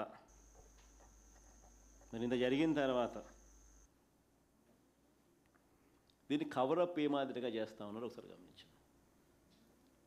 కవరప్ అనేది ఏ మాదిరిగా జరుగుతూ ఉందనంటే, డిఎస్పి అన్న మాటలు, ఒకసారి డిఎస్పి అన్న మాటలు, ఎస్పీ గారు అన్న మాటలు, ఆ తర్వాత వీళ్ళు ఎఫ్ఐఆర్ రిపోర్ట్లో వీళ్ళు ప్రస్తావించిన ప్రస్తావన, ఈ మూడు ఒకసారి బేరీజు వేస్తే డిఎస్పి అంటాడు, ఇద్దరు ఎస్ఐలు,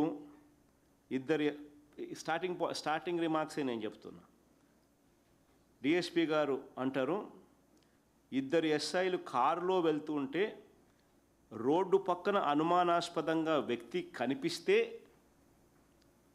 2 ఎస్ఐలు కారులో వెళ్తుంటే రోడ్డు పక్కన అనుమానాస్పదంగా వ్యక్తి కనిపిస్తే ఆరా తీస్తే గంజాయి మూట వదిలి బైక్పై పారిపోతుండగా వీళ్ళిద్దరూ కారులో చేసి పట్టుకునే ప్రయత్నంలో ఈ ఘటన జరిగింది అని దర్శి డిఎస్పి బాలమురళీకృష్ణ చెప్తే ఎస్పీ ఏమంటాడు? కాదు, ముందస్తుగానే సమాచారం వచ్చినందున ఆ సమాచారం మేరకు రేడ్ చేశామని ప్రకాశం జిల్లా ఎస్పీ ఆయన చెప్తాడు. ఎఫ్ఐఆర్ కాపీలో ఏమని ఉంటుంది తెలుసా? ఎఫ్ఐఆర్ కాపీలో ఈ 2 ఎస్ఐలు వీళ్ళ వాంగ్మూలం ఏమని ఉంటుంది? ఎఫ్ఐఆర్ కాపీలో 2 ఎస్ఐల్లో ఒక ఎస్ఐ కొడుక్కి ఒక ఎస్ఐ కొడుక్కి కడుపు నొప్పి వచ్చిందంట. అతన్ని ఆసుపత్రికి తీసుకెళ్ళడానికి బల్లికురువ ఎస్ఐ పిలిస్తే సంతమాగులూరు ఎస్ఐ వెళ్ళాడంట. కాంట్రడిక్షన్స్ చూడండి. నేను స్టార్టింగ్ రిమార్క్స్ చెప్తాను, మళ్ళా చెప్తాను. డిఎస్పీ ఏమంటాడు? 2 ఎస్ఐలు కారులో వెళ్తుంటే రోడ్డు పక్కన అనుమానాస్పదంగా వ్యక్తి కనిపిస్తే ఆరా తీస్తే గంజాయి మూట వదిలి బైక్పై పారిపోతుండగా వీళ్ళు కారులో చేసి పట్టుకునే ప్రయత్నంలో జరిగిందని డిఎస్పీ అంటాడు. ఎస్పీ ఏమంటాడు? ముందస్తుగానే మాకు సమాచారం వచ్చినందున ఆ సమాచారం మేరకు మేము రేడ్ చేశామని ప్రకాశం జిల్లా ఎస్పీ అంటాడు. వీళ్ళిద్దరు ఎస్ఐలు ఎఫ్ఐఆర్ కాపీలో వీళ్ళ వాంగ్మూలం వీళ్ళు చెప్పిన ప్రకారం ఎఫ్ఐఆర్ కాపీలో ఏమంటారు? వీళ్ళు చెప్పినదే వర్షన్. 2 ఎస్ఐల్లో ఒక ఎస్ఐ కొడుక్కి కడుపు నొప్పి వచ్చిందట. అతడిని హాస్పిటల్కి తీసుకెళ్ళడానికి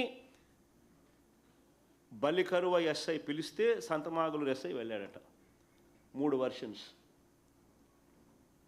ప్లే చేస్తాం, ఒకసారి చూడండి.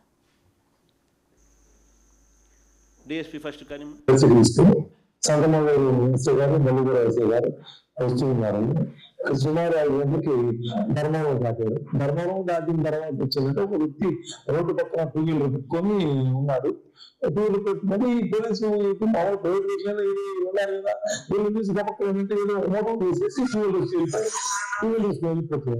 ఏం జరిగిందంటే ఆ తర్వాత ఎందుకు వెళ్ళిపోయాడని చెప్పి దీని పార్టీకి ఆ మోటార్ చూస్తే ఆ మోటార్ వచ్చి కొంత గంజా మొత్తంలో సుమారు ఎంత తూకం లేదు 2 కేజీలు అని చెప్తున్నారు. అదేవిధంగా వచ్చింది ఒక ఫుల్ బాటిల్ ఉంది.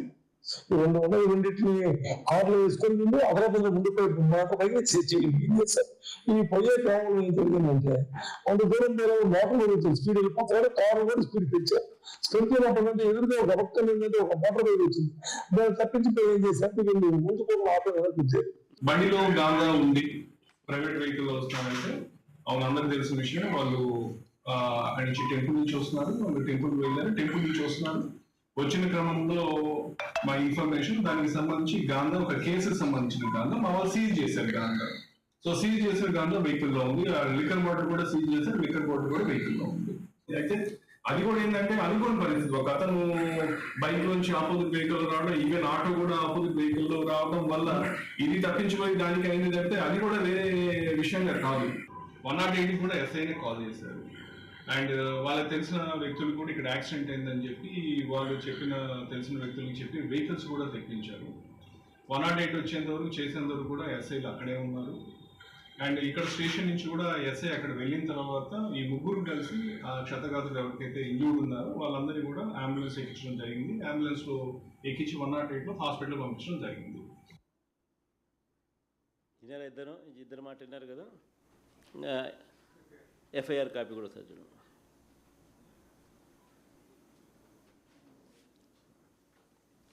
అయ్యా మేము అనగా సంతమాగులూరు ఎస్ఐ, బల్లికరువ ఎస్ఐ లము, ఈరోజు మేము మా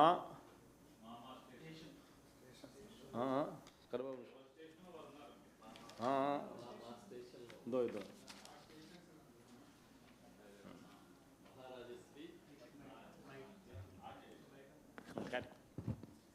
మహారాజశ్రీ గౌరవనీయులైన అద్దంకి ఇన్స్పెక్టర్ గారికి సంతమాగులూరు ఎస్ఐ అయిన నేను మరియు బల్లికురవ ఎస్ఐ అనే వారు రాసి ఇచ్చిన రిపోర్టు.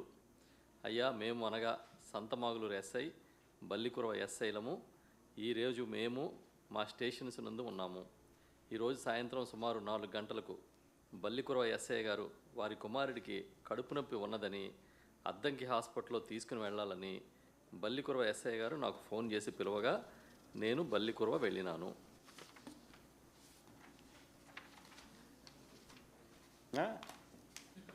ఇంకోటి చెప్పన్నా, ఇంతకుముందు ఎస్పీ మాట్లాడితే ఏమన్నాడు, 108కు ఎస్ఐ ఫోన్ చేసినాడు అన్నాడు కదా. నిన్న మళ్ళీ ఒకసారి ప్లే చేయ లాస్ట్ పార్ట్ మళ్ళీ ఒకసారి ఫ్రెష్గా మెమరీ బాగా షార్ప్గా ఉంటుంది. 108కు ఎస్ఐ ఫోన్ చేసినా అన్నాడు కదా, గుర్తు.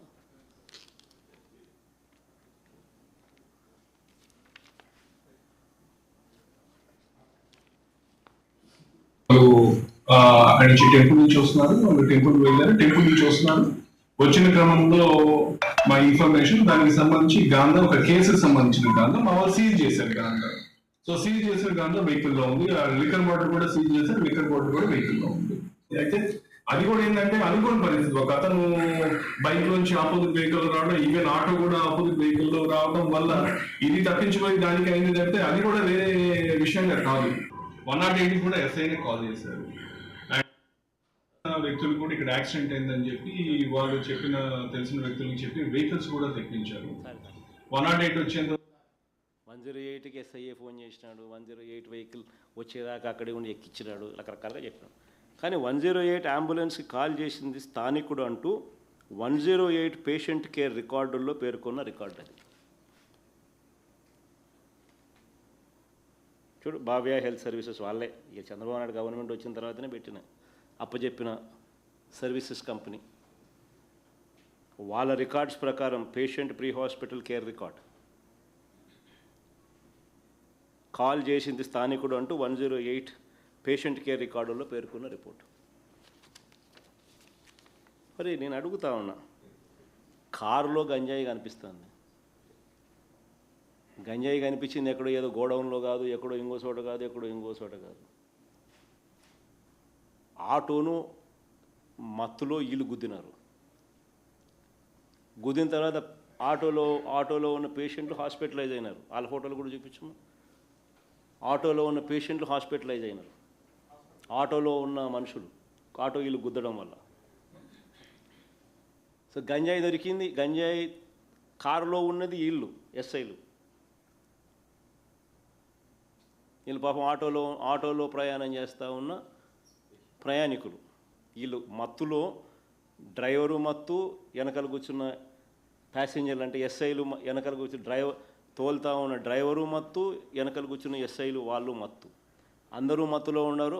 ఆటోను గుద్దితే ప్రయాణికులు హాస్పిటలైజ్డ్.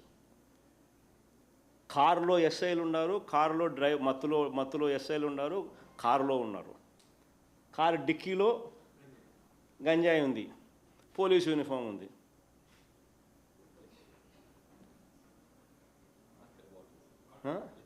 లిక్కర్ బాటిల్ ఉన్నాయి. మరి ఇన్ని కనిపిస్తూ ఉంటే డిఎస్పీ ప్రొటెక్ట్ చేయాలని ప్రయత్నం చేస్తాడు. వీడియోలు తీసేటప్పుడు సిఐ ప్రొటెక్ట్ చేయాలని రుబాబ్ చేస్తాడు, వీడియోలు తీయాకని. డిఎస్పీ ప్రొటెక్ట్ చేయాలని తప్పుడు వాంగ్మూలం ఇస్తాడు. పాపం ఎస్పీ, ఆయనకు తెలుసో తెలీదో నాకు తెలియదు, ఐపీఎస్గా ఉన్నాడు పాపం, ఆయన ప్రొటెక్ట్ చేయాలని చెప్పి తప్పుడు వాంగ్మూలం ఇస్తూ ఆయన తప్పుడు వాంగ్మూలం ఇస్తూ ఉన్నాడు. మరి ఇంతమంది పోలీసుల మీద యాక్షన్ తీసుకొని ఒక సిగ్నల్ పంపించాల్సిన చోట అలాంటి తప్పుడు పనులు చేస్తూ ఉన్న వ్యక్తులు, పోలీసులే గంజాయితో దొరకడం అన్నది క్షమించిన నేరం. ఒక బాధ్యత గల గవర్నమెంటు, ఒక బాధ్యత గల డిపార్ట్మెంటు, ఒక బాధ్యత గల పోలీస్ ఆఫీసర్లు చేయాల్సిన పని ఏమిటి అని అంటే, ఇలాంటివి ఏదైనా పోలీస్ ఆఫీసర్లు చేస్తే స్ట్రింజెంట్ యాక్షన్ తీసుకోవాలి, డిస్మిస్ చేయాలి, జైల్లో పెట్టాలి, ఒక మెసేజ్ పంపించాలి. అప్పుడు ఇలాంటివి ఆగుతాయి. కానీ నువ్వేం చేస్తూ ఉన్నావు? దగ్గరుండి ప్రోత్సహిస్తూ ఉన్నావు. ఆ ఎస్ఐలను కాపాడేదానికోసం తప్పుడు సాక్ష్యాలు, తప్పుడు వాంగ్మూలాలు, తప్పుడు నెరేషన్స్ అన్నీ బిల్డ్ చేస్తూ ఉన్నారు. సో ఇవన్నీ చేస్తూ ఉన్నప్పుడు నిజంగా ప్రజలకి ఏమనిపిస్తుంది? అంతా హ్యాండ్ ఇన్ గ్లవ్, అందరూ కలిసికట్టుగా చూడు, అందరూ కలిసికట్టుగా రాష్ట్రాన్ని అమ్మేస్తూ ఉన్నారు, గంజాయి ఆంధ్రప్రదేశ్గా రాష్ట్రాన్ని తయారు చేస్తూ ఉన్నారు అని చెప్పి ప్రజలకు ఇంప్రెషన్ ఇవ్వడం లేదా?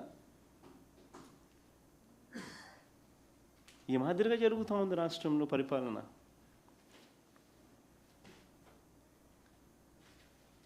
ఒకవైపున నిజంగానే ఎస్పీ చెప్తా అన్నట్టుగా, ఏంది ఎస్పీ ఏమని చెప్పినాడు? సమాచారం మేరకు రేడ్ చేశాం. డిఎస్పీ ఏమంటాడు? ఇద్దరు ఎస్ఐలు కారులో వెళ్తుంటే రోడ్డు పక్కన అనుమానాస్పదంగా ఒక వ్యక్తి కనిపిస్తే ఆరా తీస్తే గంజాయి మూట వదిలి బైక్పై పారిపోతుండగా చేసి పట్టుకున్నారు. అంటే జేమ్స్ బాండ్ మాదిరి 007 మాదిరి నిజంగానే ఎస్ఐలు ఆ మాదిరిగా ఎస్పీ చెప్తాన్నట్టుగా, ఈ డిఎస్పీ చెప్తాన్నట్టుగా నిజంగా ఆ మాదిరిగా చేసుంటే వాళ్ళకు నువ్వేం చేస్తావు? షబాష్ అని చెప్పి కొట్టి ప్రమోషన్ ఇచ్చే కార్యక్రమం చేస్తావు. ప్రెసిడెంట్ మెడలు, గోల్డ్ మెడలు, సీఎం మెడలు, ఇంకో మెడలు ఇచ్చే కార్యక్రమం చేస్తావు. కానీ నువ్వేం చేసినావు? ఒకవైపునేమో ఇవన్నీ చెప్తున్నావు. ఏమని చెప్తాడు ఎస్పీ? మేమే సమాచారం మేరకు రేడ్ చేశామని. డిఎస్పీ ఏమంటాడు?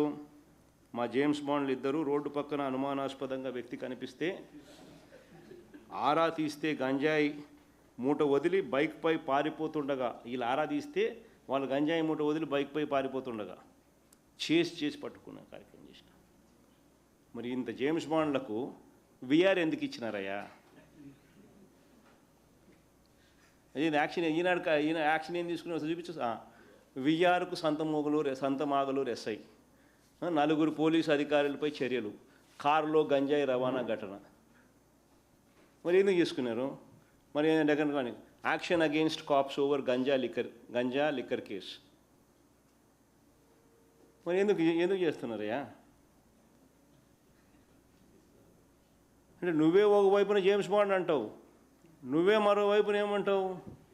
విఆర్ అంటున్నావు, ఛార్జ్ షీట్ అంటున్నావు, నువ్వు విఆర్ అంటున్నావు, యాక్షన్ అంటున్నావు. మళ్ళీ ఓ పక్కేమో మీ ఎస్పీ, డిఎస్పీ అందరూ డిఫెండ్ చేస్తూ ఉన్నారు, ఫ్రంట్ ఫుట్ మీద బ్యాటింగ్ చేస్తూ ఉన్నారు ప్రొటెక్ట్ చేయడానికి. బైక్లో పారిపోయినాడు కానీ ఎవరికి ఇస్తారు పాపం. ఇప్పటికే ఇరికిచ్చే కార్యక్రమాలలో భాగంగా నిజంగా వ్యవస్థ అనేది ఎంత దిగజారిపోయిందనే దానికి నిజంగా వ్యవస్థ ఎంత దిగజారిపోయిందని చెప్పడానికి ఎగ్జాంపుల్స్.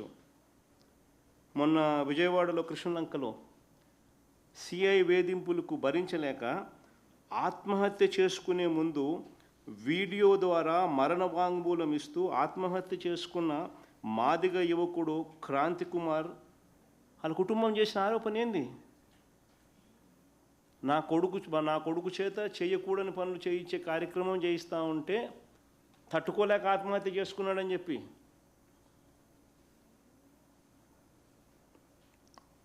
Heart of Vijayawada.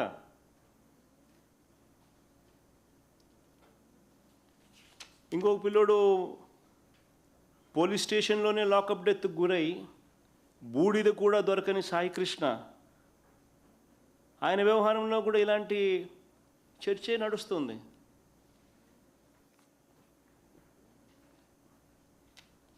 నిజంగా వ్యవస్థ అన్నది ఏ స్టేజ్కి వెళ్ళిపోతూ ఉంది అనేది ఇవన్నీ దే స్టాండింగ్ ఎస్ ఎగ్జాంపుల్స్.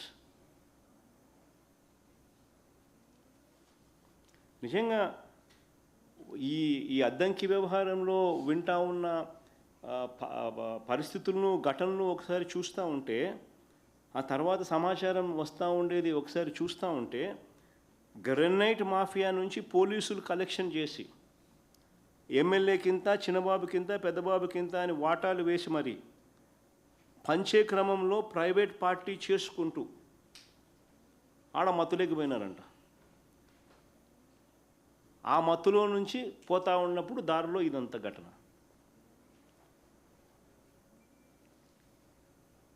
నిజంగా రేంజెస్ అని చెప్పి మనం చూస్తూ ఉంటాం.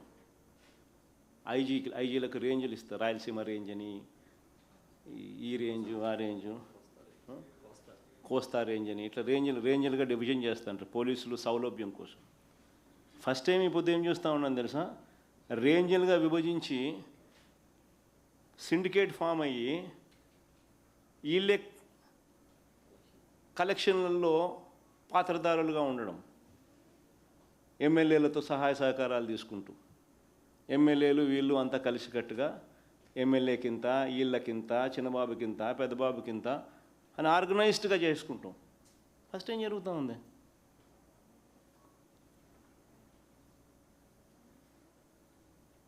రాష్ట్రంలో ఇవాళ పరిస్థితులు ఏమిటని చూస్తే గంజాయి, డ్రగ్స్ అన్నవి సప్లై స్థాయి దాటిపోయినాయి. సప్లై స్థాయి దాటిపోయి ఒక పెద్ద మాఫియాగా తయారైపోయింది. ఈ క్రమంలో నేరస్తులు, శాంతి భద్రతలను కాపాడాల్సిన పోలీసులు, అధికారంలో ఉన్న పార్టీ పెద్దలు అందరూ కూడా కుమ్మక్కై నిజంగా దందా నడుపుతూ ఉన్న పరిస్థితులు ఈరోజు రాష్ట్రంలో కనిపిస్తూ ఉన్నాయి. మాఫియాగా ఏర్పడి విజయవాడలో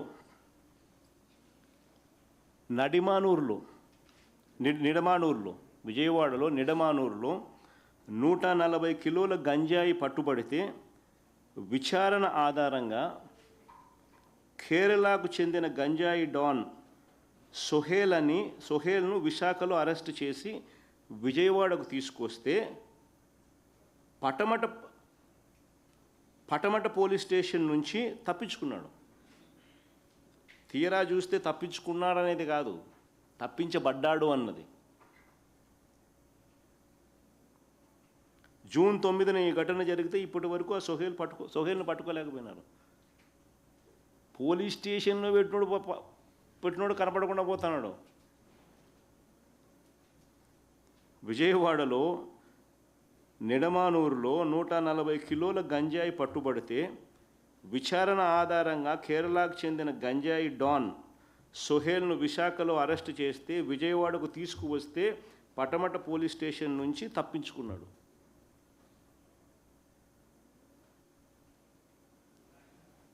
పోలీస్ స్టేషన్ నుంచి తప్పించుకున్నాడా, తప్పించబడ్డాడా? జూన్ 9న ఈ ఘటన జరిగితే ఇప్పటి వరకు సోహేల్ను పట్టుకోలేకపోయారు.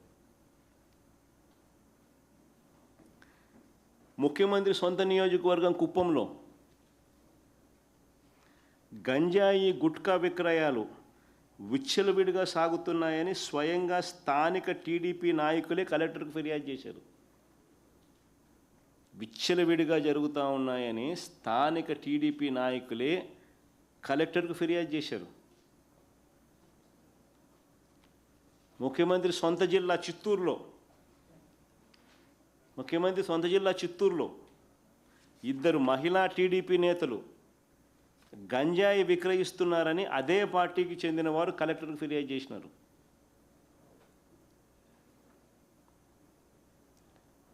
పల్నాడు జిల్లా సత్తెనపల్లిలో అధికార పార్టీకి చెందిన అనుచరులు తమిళనాడుకు 220 కేజీల గంజాయి తరలిస్తూ పట్టుబడ్డారు.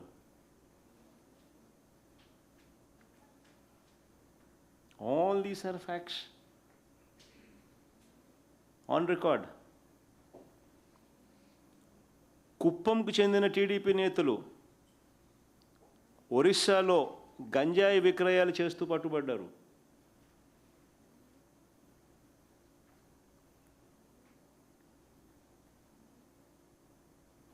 నిజంగా నేను అడుగుతా ఉన్నా, ఈరోజు చంద్రబాబు గారి పాలనలో సర్వం దోపిడీమయం, సర్వం గంజాయిమయం, డ్రగ్స్మయం, నకిలీ నిక్కర్మయం కాదా అని అడుగుతా ఉన్నా.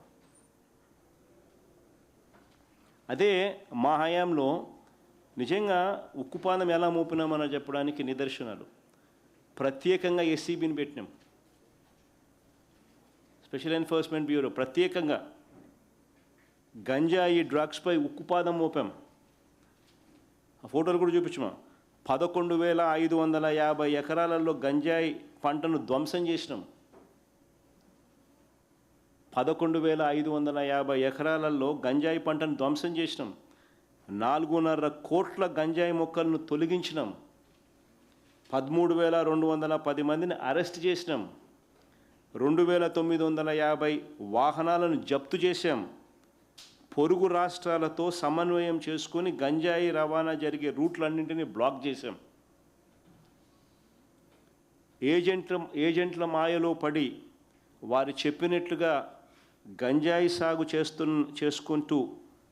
చేస్తూ జీవితాలను నాశనం చేసుకుంటా ఉన్న ట్రైబల్స్కు అదే పనిగా గుర్తించి ఆపరేషన్ పరివర్తన్, ఆపరేషన్ నవోదయం కార్యక్రమాలు అమలు చేశాం. 144 కోట్లు ఖర్చు చేసి ఆల్టర్నేట్ పంటలు సాగు చేసేలా ప్రోత్సహించాం.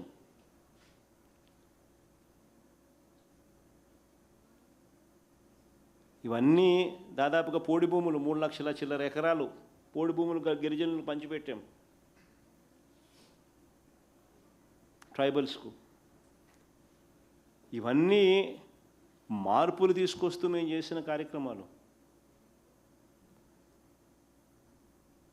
ఈరోజు టోటల్ రివర్స్. పోలీసుల చేతనే వ్యాపారంలోకి భాగస్వాములను చేసి మాఫియా సామ్రాజ్యం అధికార పక్ష నాయకులు, పోలీసులు అందరూ కలిసికట్టుగా ఒకటే చేస్తూ ఉన్న మాఫియా సామ్రాజ్యం.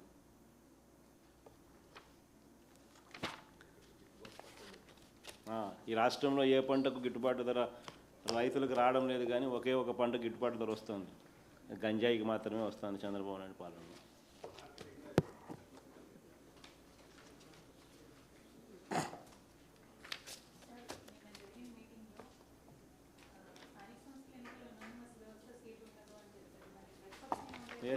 ఎస్ఐలు ఫోటోలు, వీళ్ళు సివిల్ డ్రెస్సులు. అంటే ఎస్పీ ఏమంటాడు, రేడుకు పోతున్నాను ముందస్తు సమాచారంతో సివిల్ డ్రెస్సులు.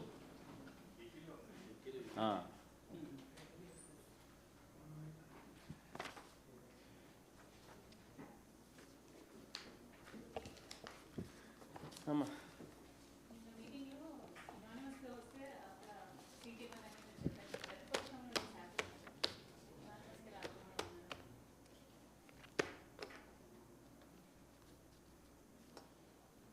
ఇట్లాంటి పోలీస్ వ్యవస్థలు ఉన్నప్పుడు ఫ్రీ అండ్ ఫెయిర్ అనేది ఏ లెవెల్లో జరుగుతుంది అనేది క్వశ్చన్ మార్కేమా.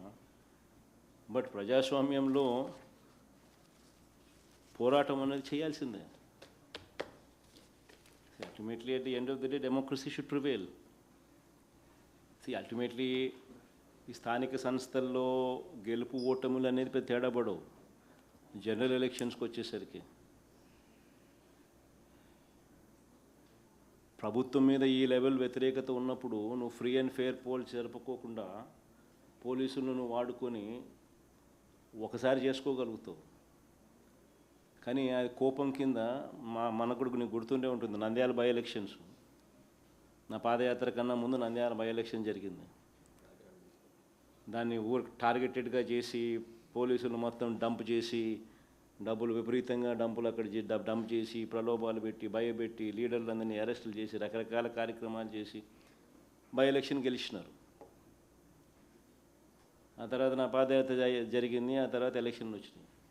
అదే నంద్యాలనే 36,000 38,000తో గెలిచినాం తర్వాత. సో తేడా పడదు. ఇట్స్ ఆల్ చంద్రబాబు నాయుడు అనే వ్యక్తి తనను తాను ఫూల్ చేసుకునే దానికోసము తన మైండ్ను ప్రజలను ఆ మాదిరిగా ట్యూన్ చేసుకోగలుగుతామనే ఒక ఫాల్స్ నరేషన్ కోసము చేస్తారే తప్ప ప్రజాస్వామ్యంలో ఎప్పుడైనా కూడా మనం మంచి చేశామా లేదా అన్న దాని మీద ఎలక్షన్లు జరగాల. మా హయాంలో లోకల్ బాడీ ఎలక్షన్స్ జరిగినాయి, మా బటన్ల మీద జరిగినాయి. బటన్లు సరిగ్గా నొక్కగలిగినాం కాబట్టి, దేవుడి దయతో మేనిఫెస్టోలో చెప్పిన ప్రతి హామీని నెరవేర్చగలిగాం కాబట్టి ఆ రకమైన రిజల్ట్స్ మాకు లోకల్ బాడీస్లో వచ్చినాయి. ఈ మాదిరిగా పోలీసులను పెట్టుకోవడము, బుల్డోజ్ చేయడము, ఇవన్నీ ప్రజాస్వామ్యంలో ఎప్పుడు మంచిగా చేయడం. సార్, ఆంధ్రప్రదేశ్ ముఖ్యమంత్రి టెక్నికల్గా చాలా ఫాస్ట్గా ఉంటారు, కానీ శాస్త్రవేత్తలు ముందే హెచ్చరించారు ఏడాది క్రితం ఎల్నినో ప్రభావం వల్ల ఇబ్బందులు ఉంటాయని. కానీ ఇప్పటికీ కృష్ణా డెల్టాలో వరి పంట కానీ అన్నీ కూడా ఇబ్బంది పడే పరిస్థితి. అదే చంద్రబాబు నాయుడు చాలా టెక్నికల్గా ఫాస్ట్గా ఉంటారు, కానీ శాస్త్రవేత్తలు ముందే హెచ్చరించిన వ్యవసాయ రంగం విషయంలో ఎందుకని అప్రమత్తంగా ఉండలేదు? ఈ కరువు పరిస్థితికి కారణం ఏంటి? అదే కదా నేను ఇంతసేపు సుదీర్ఘంగా నీకు వివరించింది. అదే కదా నేను అడుగుతా ఉన్నా. ఇంత నీకు ఎల్నినో అని తెలుసు, డెఫిసిట్ అని తెలుసు, మరి డెఫిసిట్ అని తెలిసినా ఎల్నినో అని తెలిసినా నువ్వు కంటింజెన్సీ ప్లాన్ అనేది ఎందుకు పెట్టలేదు అనేదిగా నేను ఇంతసేపు ఆధారాలతో సహా నేను క్వశ్చన్ చేస్తా వచ్చింది.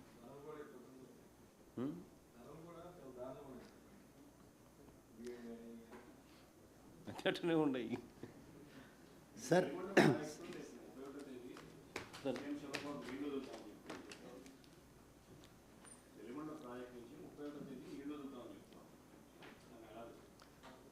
వెలిగొండ ప్రాజెక్టులో ఆయన చేసింది ఏమిటి అనేది ఒకసారి హిస్టరీ ఒకసారి చూడాలి. ఒకసారి రాజశేఖర్ చేసింది ఎవరన్నా అంటే రాజశేఖర రెడ్డి గారు, తర్వాత జగన్మోహన్ రెడ్డి గారు.